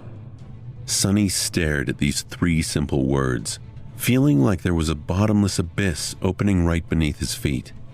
The spell, which was usually very flowery and over the top with its descriptions, decided to be straight and on point this time. There were only 3 words. They left him no room to maneuver. Can't lie? I can't lie? Me? How am I supposed to survive if I can't lie? Sonny's very survival was predicated on his ability to deceive and outsmart other people. Even the spell itself congratulated him on his treachery. Without the ability to lie, he wouldn't be able to achieve anything. Not to mention, his heart suddenly felt as though it was about to stop. If he could only tell the truth, how was he supposed to hide his true name? Wouldn't anyone be able to turn him into an obedient slave by simply asking a couple of innocent questions? Shit! Sonny was about to scream and curse, but at that moment the spell spoke again. Wake up, lost from light. The black void spun and disappeared. Sonny opened his eyes. The armored ceiling of the police station's vault hung above him. No one would call its aesthetics beautiful, but to him it was the most glorious sight. Only now did he realize how much he had missed the real world. It was safe and familiar. There were no monsters or slavers. Well, at least officially. There was no constant fear of torturous death. He was home. To his surprise, Sonny felt incredible. The cold that had crept deep into his bones during the nightmare was gone, taking with it all the pain that his wounded body had been enduring day after day. His feet and wrists were not in agony. His back had forgotten the bite of the whip. And he could even breathe without feeling the sharp edges of his broken ribs cutting deeper and deeper into his lungs. Sonny prodded his ribs to make sure. It seemed too good to be true. The sudden disappearance of pain, coupled with the new vitality that permeated his body, almost made Sonny cry. I really survived. He slowly looked down and then froze, breathless. On a cheap plastic chair placed beside his reinforced medical bed sat the most beautiful woman he had ever seen. She had short, raven black hair and icy blue eyes. Her flawless skin was smooth, supple, and as white as snow. Sonny had never met anyone quite as pale as he was. However, while Sonny's pallor looked strange and unhealthy, the beautiful stranger was nothing short of striking. The woman seemed to be in her late 20s. She was wearing a dark blue uniform with silver epaulets and black leather boots. The jacket of her uniform was casually unbuttoned, revealing a black tank top beneath. Currently, she was stretching her arms above her head, clearly bored and sleepy. The gesture forced the thin fabric to tighten provocatively, accentuating her full breasts. Mesmerized, Sonny almost missed the fact that there was a shoulder insignia on the woman's left sleeve, with 3 stars on it. 3 stars, huh? He thought, distracted. 3 stars means an ascended. Huh. Yeah. Wait, an ascended? Before Sonny could fully digest the meaning of this word, he realized that the woman was staring at him, too. What are you looking at? She said, not a gram of humor in her voice. Sonny blinked a couple of times, embarrassed, and quickly came up with an excuse. Then he opened his mouth and answered, Your breasts. His words echoed through his own head as his eyes widened in absolute horror. He had not planned on saying those words out loud, but the moment he went to speak, they tumbled right out. A wave of terror suddenly drowned his mind. The woman slowly smiled with a dangerous gleam in her eyes. Then, without any warning, she moved her hand and slapped Sonny across the face. Sonny's head snapped to the side with the force of her blow. If it wasn't for the restraints holding him in place, he would have probably flown off the bed. For a moment, he even saw stars. But he supposed this would be considered getting off lightly. An ascended. The woman was an ascended. She could have torn his head clean off with a flick of a finger. Why did he have to offend someone so powerful of all people? Meanwhile, the woman crossed her arms. Are you properly awake now? Sonny held his numb cheek and carefully nodded. Good. Let me give you a piece of advice. Don't just say anything that comes to your mind, especially to girls. It's not like you haven't seen a girl before, right? Say, thank you, I definitely will not, Sonny thought, but instead his mouth moved on its own and he said, I've seen plenty, but no one as beautiful as you. Then he flinched back, his face red as a lobster. The woman stared at him for a few seconds and then burst into laughter. I see you haven't met a lot of Awakened then. By Awakened standards, I'm below average. Sonny glanced at her with doubt. The woman shook her head. As your soul core develops, the body gets rid of all its imperfections, so it's hard to find an unattractive Awakened, especially among the stronger ones. Live long enough, and you might just become a flower boy yourself. Then she gave him a thorough look and added, Well, maybe. In any case, since you're awake, welcome back to the land of the living. Congratulations on surviving your first nightmare, Sleeper Sunless. Sleeper Sunless. That was how people would address him now, at least in the short span of days until the winter solstice. After that, he would either return from the dream realm as an Awakened or not return at all. It felt strange to have a title put before his name. In the past, Sonny was rarely ever addressed by name. People mostly called him things like boy, punk, brat, or hey you. But now, he even had a title, Sleeper Sunless. The official term was technically Dreamer, but people started using their own phrases and names for those inflicted by the nightmare spell. Carriers who had just finished their first nightmare were called Sleepers because of how they interacted with the spell. The Sleepers. Once his spirit enters the spell, his body would fall into slumber. That slumber would continue for days, weeks, or even months, however long it takes him to escape the dream realm. Hence the term Sleeper. It was said those working through the nightmare would sleep through anything. Once he escapes and becomes an Awakened, he would live his life normally during the day and return to the dream realm every time he falls asleep. The Awakened were called the same by the spell and humans. That word was also sometimes used as a general term for all carriers. Then, if he were to decide to enter a second nightmare and manage to survive, he would become an Ascended.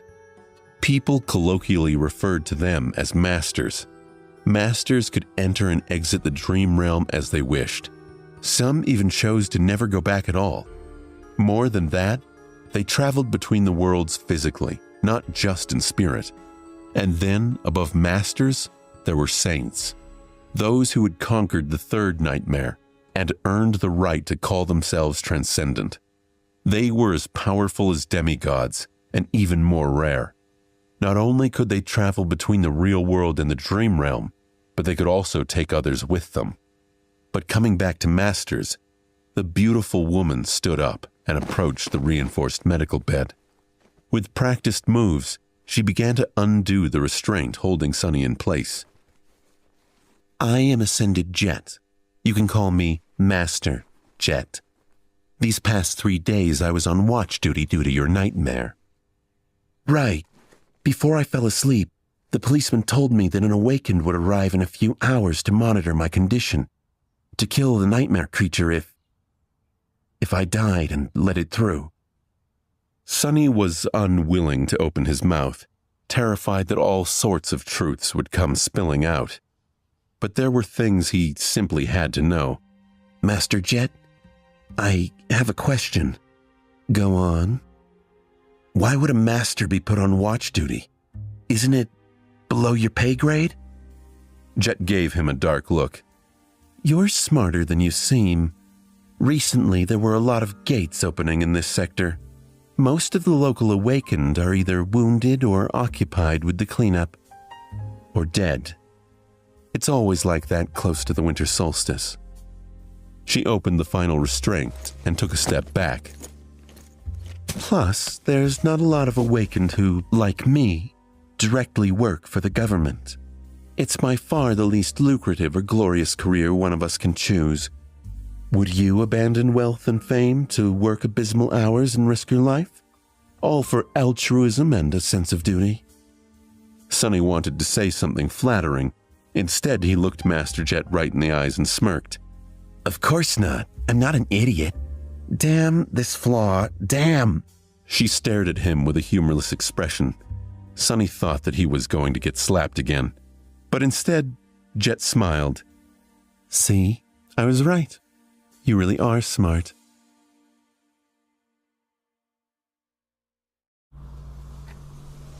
Sonny enjoyed what felt like his first hot shower in years. After their short conversation, Master Jet had sent him to clean himself, saying that he reeked of nightmare. The unnatural slumber of the spell would slow down the body's metabolism, and the medical apparatus he had been strapped into was supposed to take care of the rest, but he was still asleep for 3 whole days. Even if only psychologically, the scent of bloodshed and despair lingered around him. I'm in heaven," Sonny thought, willing himself to temporarily forget about the looming disaster of the flaw and just enjoy the steam of the shower. He was alone in the police station's showers, relaxing under the streams of hot water. After a bit of time had passed, Sonny reluctantly turned the tap off and walked over to the towel rack. Coincidentally, he saw himself reflected in the mirror. The changes to his physique were subtle but noticeable. His pale skin seemed a little healthier, his muscles a bit more pronounced. He looked slender and lean instead of emaciated and frail, as he did before. There was a slight luster to his dark hair and a shine to his eyes. However, he was still rather short and still a bit slight. Not exactly a picture of masculine handsomeness, to say the least. "Flower boy, huh?" Sonny thought, full of bitterness. Then he suddenly froze, noticing something strange. As he was looking at himself in the mirror, the reflection of his shadow seemed to move. It was as though his shadow lowered its head and quietly face-palmed. Sonny quickly turned around, piercing the shadow with a nervous look. However, everything seemed normal. The shadow was doing exactly what it was supposed to do, mirroring his every motion. "I saw you move," he said, feeling a bit strange. "You just moved on your own, right?" Sonny glared at the shadow, which obediently glared back. "Did you move or not?" The shadow enthusiastically shook its head. What do you mean, no? You've just moved your head." The shadow seemed to think for a bit and then shrugged. Sonny was left with his mouth agape. "Your shadow is more independent than most. It is an invaluable helper." He muttered the words the spell had used to describe his aspect ability. But what exactly could his shadow do? He decided to experiment a little. "Hey you, tell me what you can do." The shadow was silent and motionless. "Right, it doesn't have vocal cords." As though that made any sense. Shadows were not supposed to have muscles either, and yet it knew how to move. Show me." No reaction. It seems the shadow was content pretending to be an ordinary lifeless blob of darkness. Sonny sighed. "I'm doing this wrong." Independent or not, the shadow was still part of him. It was a manifestation of his aspect ability. So instead of asking the shadow, he really should have been asking himself. "Not going to talk, are you?" Sonny closed his eyes and directed his perception within, exploring himself for the first time since returning to the real world. He felt the beating of his heart, the steady rising of his chest, the slight chill of the shower room.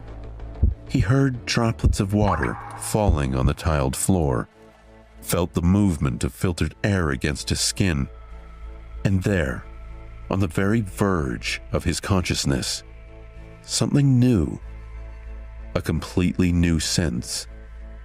Sonny concentrated on it, and suddenly a whole other world opened to him.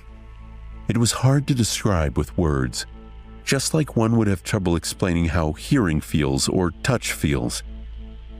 It was as though he could communicate with vast forms that crowded around him and receive an understanding of both their own shape and the surrounding space, guided by the different degrees of pressure they exerted on his mind and each other. That understanding came naturally and instantaneously, like an instinct. These forms were shadows, and among them, one, not the largest one, but the deepest, didn't feel like an external entity. It was like a part of his soul. Once Sonny grasped the feeling of it, he could sense the shadow, just like he sensed his limbs.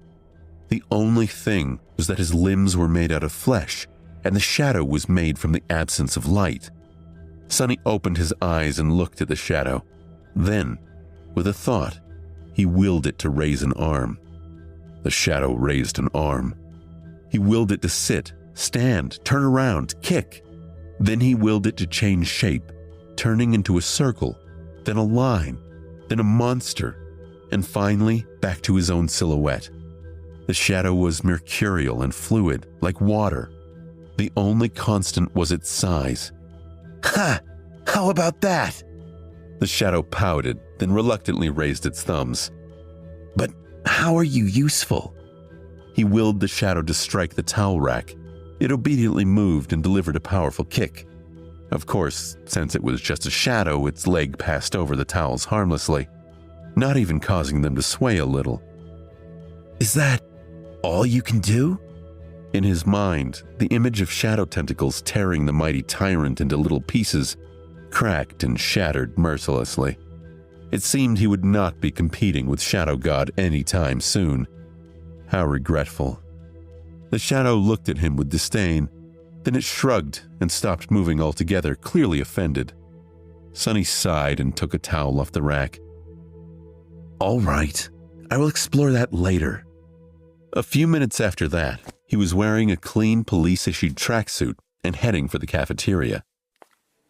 Master Jet was waiting for him at one of the tables, with 2 trays full of steaming synthetic food in front of her. Help yourself? Sonny glanced at the cheap gruel, which was not so different from the stuff he used to consume in the outskirts inside. Somehow he had expected his first meal after becoming a sleeper to be more lavish. Still, it was food.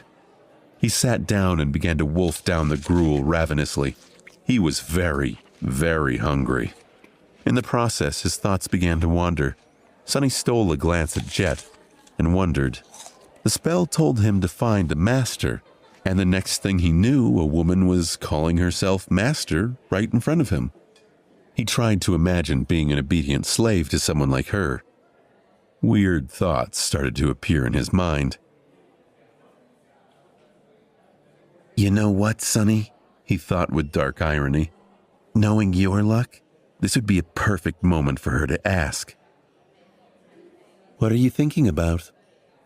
Sonny choked on the gruel. He felt his mouth beginning to open and put all of his will into staying silent. A second passed without him saying anything. Then a weird pressure appeared in his mind, which soon turned into a blinding pain.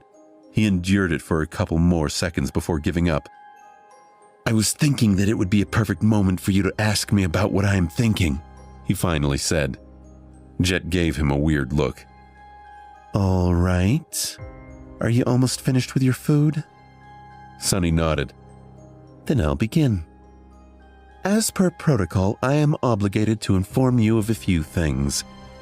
It is mostly a formality. First of all, concerning your nightmare. She glanced at him and sighed. You are entitled to receive free psychological counseling. No matter what traumatic experience you have encountered, there is no shame in asking for help. Your mind is as important as your body. It's only right to keep it healthy. Are you interested? Sonny shook his head.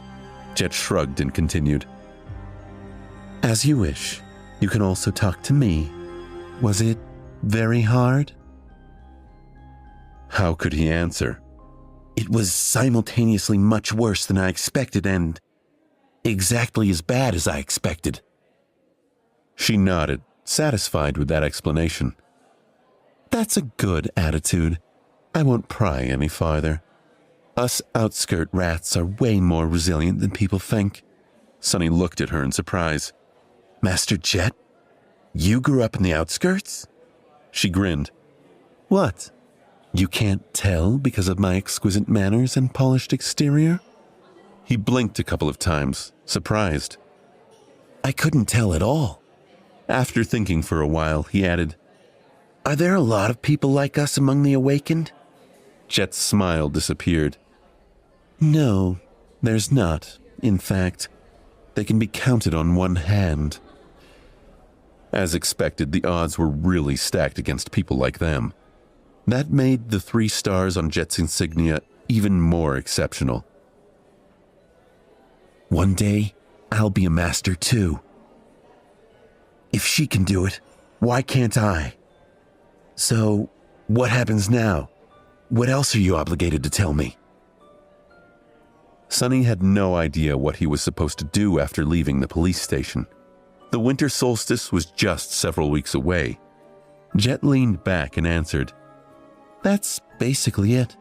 There are some additional hoops to jump through, mostly having to do with your family, but, well, I've read your files, so I know it doesn't apply.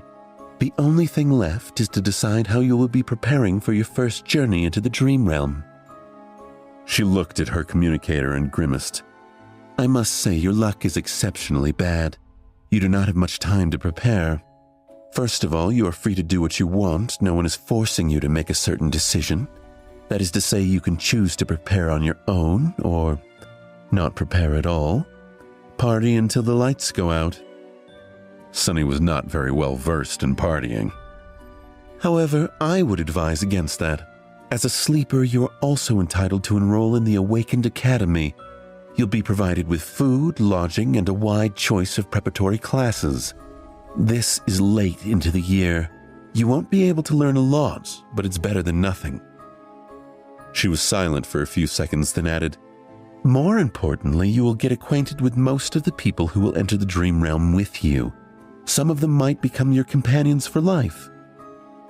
And some may end up trying to end that life once we're inside the spell, Sonny added, reading between the lines of what Master Jet had said. So, what do you say? Do you want me to take you to the academy? Sonny thought about it. Strangely, his flaw was silent, not forcing him to answer one way or the other. Is it because I haven't made up my mind yet? Finally, he looked down at his empty tray and made a decision. Free lodging and food, you say? Yeah, I want to go to the academy.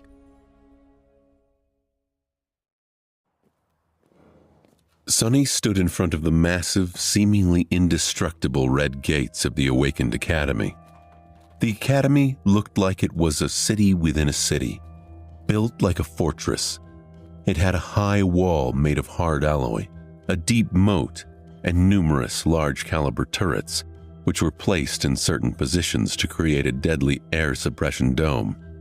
No nightmare creature, not even colossal titans, was supposed to be able to break through its defenses. It was a legendary place. Many of the most popular webtoons, youth dramas, and novels were set there, right behind that wall. Adventures, rivalries, and romantic entanglements of the young awakened heroes were the mainstream theme of modern entertainment, capturing everyone's collective imaginations. Never in his wildest dreams did Sonny imagine becoming one of these heroes. Of course, how things really were differed a lot from how it was portrayed in the media. More than that, he had only 4 weeks to spend here before venturing into the dream realm. Even if he wanted to, there was not enough time for any type of entanglement, and he definitely did not want to get involved in anything so messy. He had to learn how to survive. He had no time to waste. The snow was slowly falling to the ground. It was cold and silent in front of the academy gates. Except for Sonny, there was only one other person. Another new sleeper, if he had to guess. She was a tall, slender girl around his age, with clear gray eyes and a detached look on her face. She had strange silver-white hair that was cut short and neatly parted to the side. Just like him, she was dressed in a police-issued tracksuit and had no personal belongings with her. On her head, there sat a pair of old-fashioned headphones. She calmly listened to music while they waited. There was a certain vibe to the silver-haired girl. It was sort of as though she was apart from the world. She looked confident and self-sufficient, but also a bit lonely. Sonny wasn't going to start a conversation. Who knew what kind of situation he would put himself in due to that damn flaw? It was better to keep to himself. He glanced at the girl and sighed. I wonder what flaw she got saddled with. Finally, the gates began to open. The giant, ridiculously thick sheet of reinforced metal slowly descended, creating a long bridge. Sonny looked ahead with grim determination. Master Jet's parting words echoed in his mind. Barely an hour ago, Jet drove him through the city to the academy. Sonny didn't speak much during the drive. Instead, he occupied himself by looking at the sights of the city that were flying past the window. It was his first time sitting in a personal transport vehicle, a PTV. Most people in the city couldn't even dream about getting a license and purchasing a vehicle like that, having to instead make do with public transportation. He had ridden in the back of a police cruiser once or twice, but that was a very different experience. At some point, Master Jet looked at him and said, Since we both come from the outskirts, I'll give you 3 pieces of advice. Whether you listen to me or not is your business. Sonny turned his head, waiting. First, once you're registered in the academy, they'll offer you psychological counseling again. There will also be a valuable reward for sharing your experiences in the nightmare and the details of your appraisal.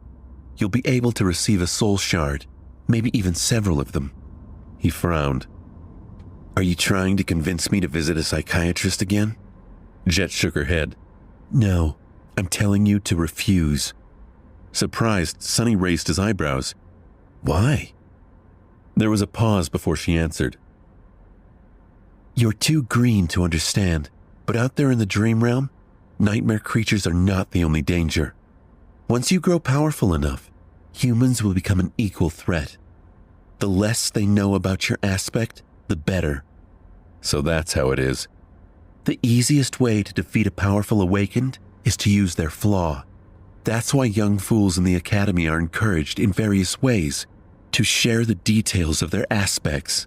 I'm not saying that the government will leak your information, but once 2 people know a secret, it's no longer a secret.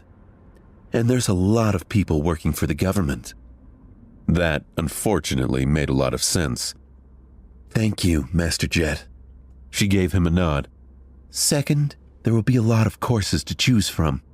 All types of combat training, deep dives into nightmare creature categories, and vulnerabilities, basics of various types of sorcery, artifact study, and so on. Sonny gulped. He was already agonizing about what weapon to train with. 4 weeks was not enough to master a weapon, but at least he would have a basic understanding of it. Disregard all of that.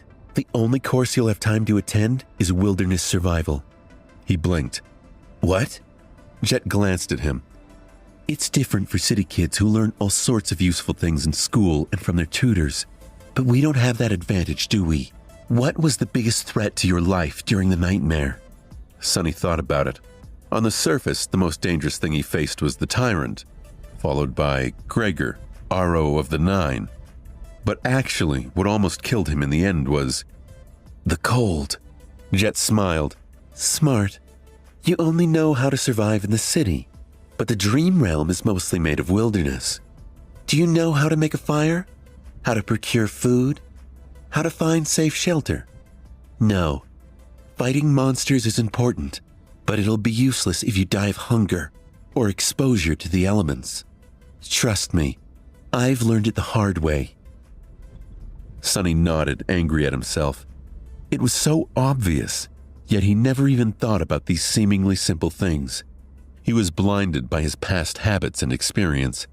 Human brains were like that. Once accustomed to a certain way of living, it was hard to see past the already familiar routines. It was lazy thinking at its worst. At that point, Master Jet had stopped the car and opened the door, getting out. Sunny followed her and was momentarily stunned, staring at the colossal metal gates in front of them. This was the famous Awakened Academy. After a few seconds, he shook off his amazement and turned to his senior. "This is as far as I go," she said, looking grimly at the walls of the academy. "I've already notified them. Someone will come fetch you in a while." There was something dark in the depths of her icy blue eyes. Sunny suddenly felt a cold feeling spreading through his body. "What's the third advice?" Master Jet glanced at him, then sighed. "Remember, no one can survive in the dream realm alone. That's not an option. In fact, try to go along with your peers, even if they don't treat you well. It might save your life." Then she smiled and patted him on the shoulder. "You've done well to survive until now. Make sure to keep yourself alive in the future, too." Then she got back into her PTV and drove off. Just like that, she was gone. The end of the metal bridge hit the special grooves in the ground and stopped moving after a set of loud clicks. Keep your flaw and aspect secret. Learn to survive in the wilderness and be nice to other sleepers. It didn't sound too hard, but for some reason, he was sure that these weeks were going to be as challenging as his first nightmare, or maybe even worse.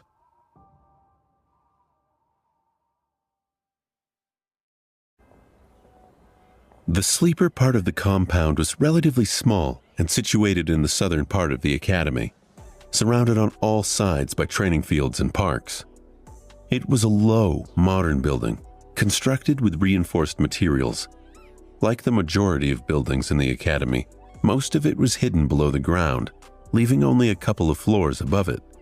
With its white, pristine alloy walls and wide windows, it must have looked beautiful in the summer, contrasted against all the greenery around. Inside, the building was spacious and well lit. Sunny and the silver-haired girl were taken to a large hall where 100 or so young men and women, sleepers of the same unfortunate timing as the two of them, were already waiting for the beginning of the introduction ceremony. Most of them were nervous, tense, and excited. Logistics of the academy were a constant headache for the administrators, since the rate at which the spell infected people was always chaotic. There was no way to orderly structure for batches of sleepers to undergo any type of standardized education on a shared schedule. Some of them had a full year to prepare for the dream realm, some only months, some even mere days. That's why these induction ceremonies were held each month at the beginning of the year, and then every week once the winter solstice began to loom near. Some of the sleepers in the hall had to wait days to be inducted, while Sunny had lucked out and was delivered to the academy just hours before the scheduled event. Once inside the hall, he understood two things. First, everyone was well dressed and in possession of a suitcase, a duffel bag, or at least a backpack, carrying their personal belongings. They were obviously coming prepared, most likely from home, sent off by their families. So Sunny and the silver-haired girl, who came empty-handed and wearing simple police-issued clothes, were not a norm like he had assumed, but actually an eye-catching abnormality. Right, that makes sense. Second, Master Jet was not being overly humble when she called herself below average by awakened standards. Even though these young people were just starting their paths as awakened, their looks were dazzling. Everyone was handsome, beautiful, and radiated health. He swallowed. Still, I feel like none of them compare. She might not be as perfectly shaped, but I don't know. She has a presence. It's like shadows become deeper and the temperature drops by a couple of degrees when she's in the room. Was this the difference between a sleeper and a master? But all of these thoughts were just him trying to postpone the inevitable. Sonny already knew that he was in for a wild ride. Because he could not lie, and all of these excited youths, regardless of their clothes, gender, and looks, wanted to do one thing: talk. Every one of them wanted to talk with their fellow sleepers. They wanted to discuss their nightmares, their future journey into the dream realm, and everything in between. They wanted to ask questions. They wanted to be asked questions. They wanted to discuss something important or just chit-chat about stupid things. Everyone wanted to share. "This is a nightmare," Sonny moaned, disturbed and fearful. "I'm screwed." Then, with a bit of grim determination, he gritted his teeth and slowly exhaled. "Just think about it as a continuation of the trial. I survived the Black Mountain, so I can survive this too." He had faced heroes, villains, monsters, and even gods. Was he going to be afraid of a bunch of teenagers? He might have underestimated how scary teenagers can be. In half an hour, pretty much everyone in the room hated his guts. After a short series of conversations, Sonny had acquired a reputation as an obnoxious, foul-mouthed pervert. This reputation was quickly solidified. He was slapped a few times and even punched once. He also discovered a couple of new things about his true self. Namely, that deep down inside, he was apparently rude, arrogant, and more than a little bit lustful. The conversations went something like this. "Look at all these young people. How many do you think will return from the dream realm? How many will perish? What do you think our own chances of survival are?" "I don't know, but I'm pretty sure a pompous fool like you will die first." Or, "I even received an armor-type memory in my nightmare. It's an enchanted robe. Would you like to see it? Actually, I would prefer to see you without a robe." Or, "And then these lowlifes began to rob the bodies. It was disgusting. They even took their shoes. What kind of degenerate would take a dead man's shoes?" "I once killed a man and took his boots. They were nice boots." "What? You killed someone just for a pair of boots?" "Of course not. There were other reasons. I also took his cloak." Once again an outcast, Sonny was eventually left alone. People seemed to be avoiding him. Unperturbed, he found a quiet corner and stood there, glad that no one wanted to talk to him anymore. His face hurt, and there was blood dripping from his nose. Being ostracized from a group was nothing new, but it still stung. However, he was now smiling, because in the process of turning the whole batch of sleepers against himself, Sonny had discovered something vital. He learned how to control his flaw. Once asked a question, he could not keep quiet. He also couldn't lie. However, after a lot of experimentation, Sonny found out that with a little bit of practice, he could influence the exact way the truth eventually came out. It was like this. After receiving a question, his mind automatically produced a truthful answer. After that, the flaw would force him to say that answer aloud. Refusal to speak would result in the buildup of pressure, then piercing pain. The longer he kept quiet, the worse the pain would become. Eventually, he would have to surrender and reveal the truth.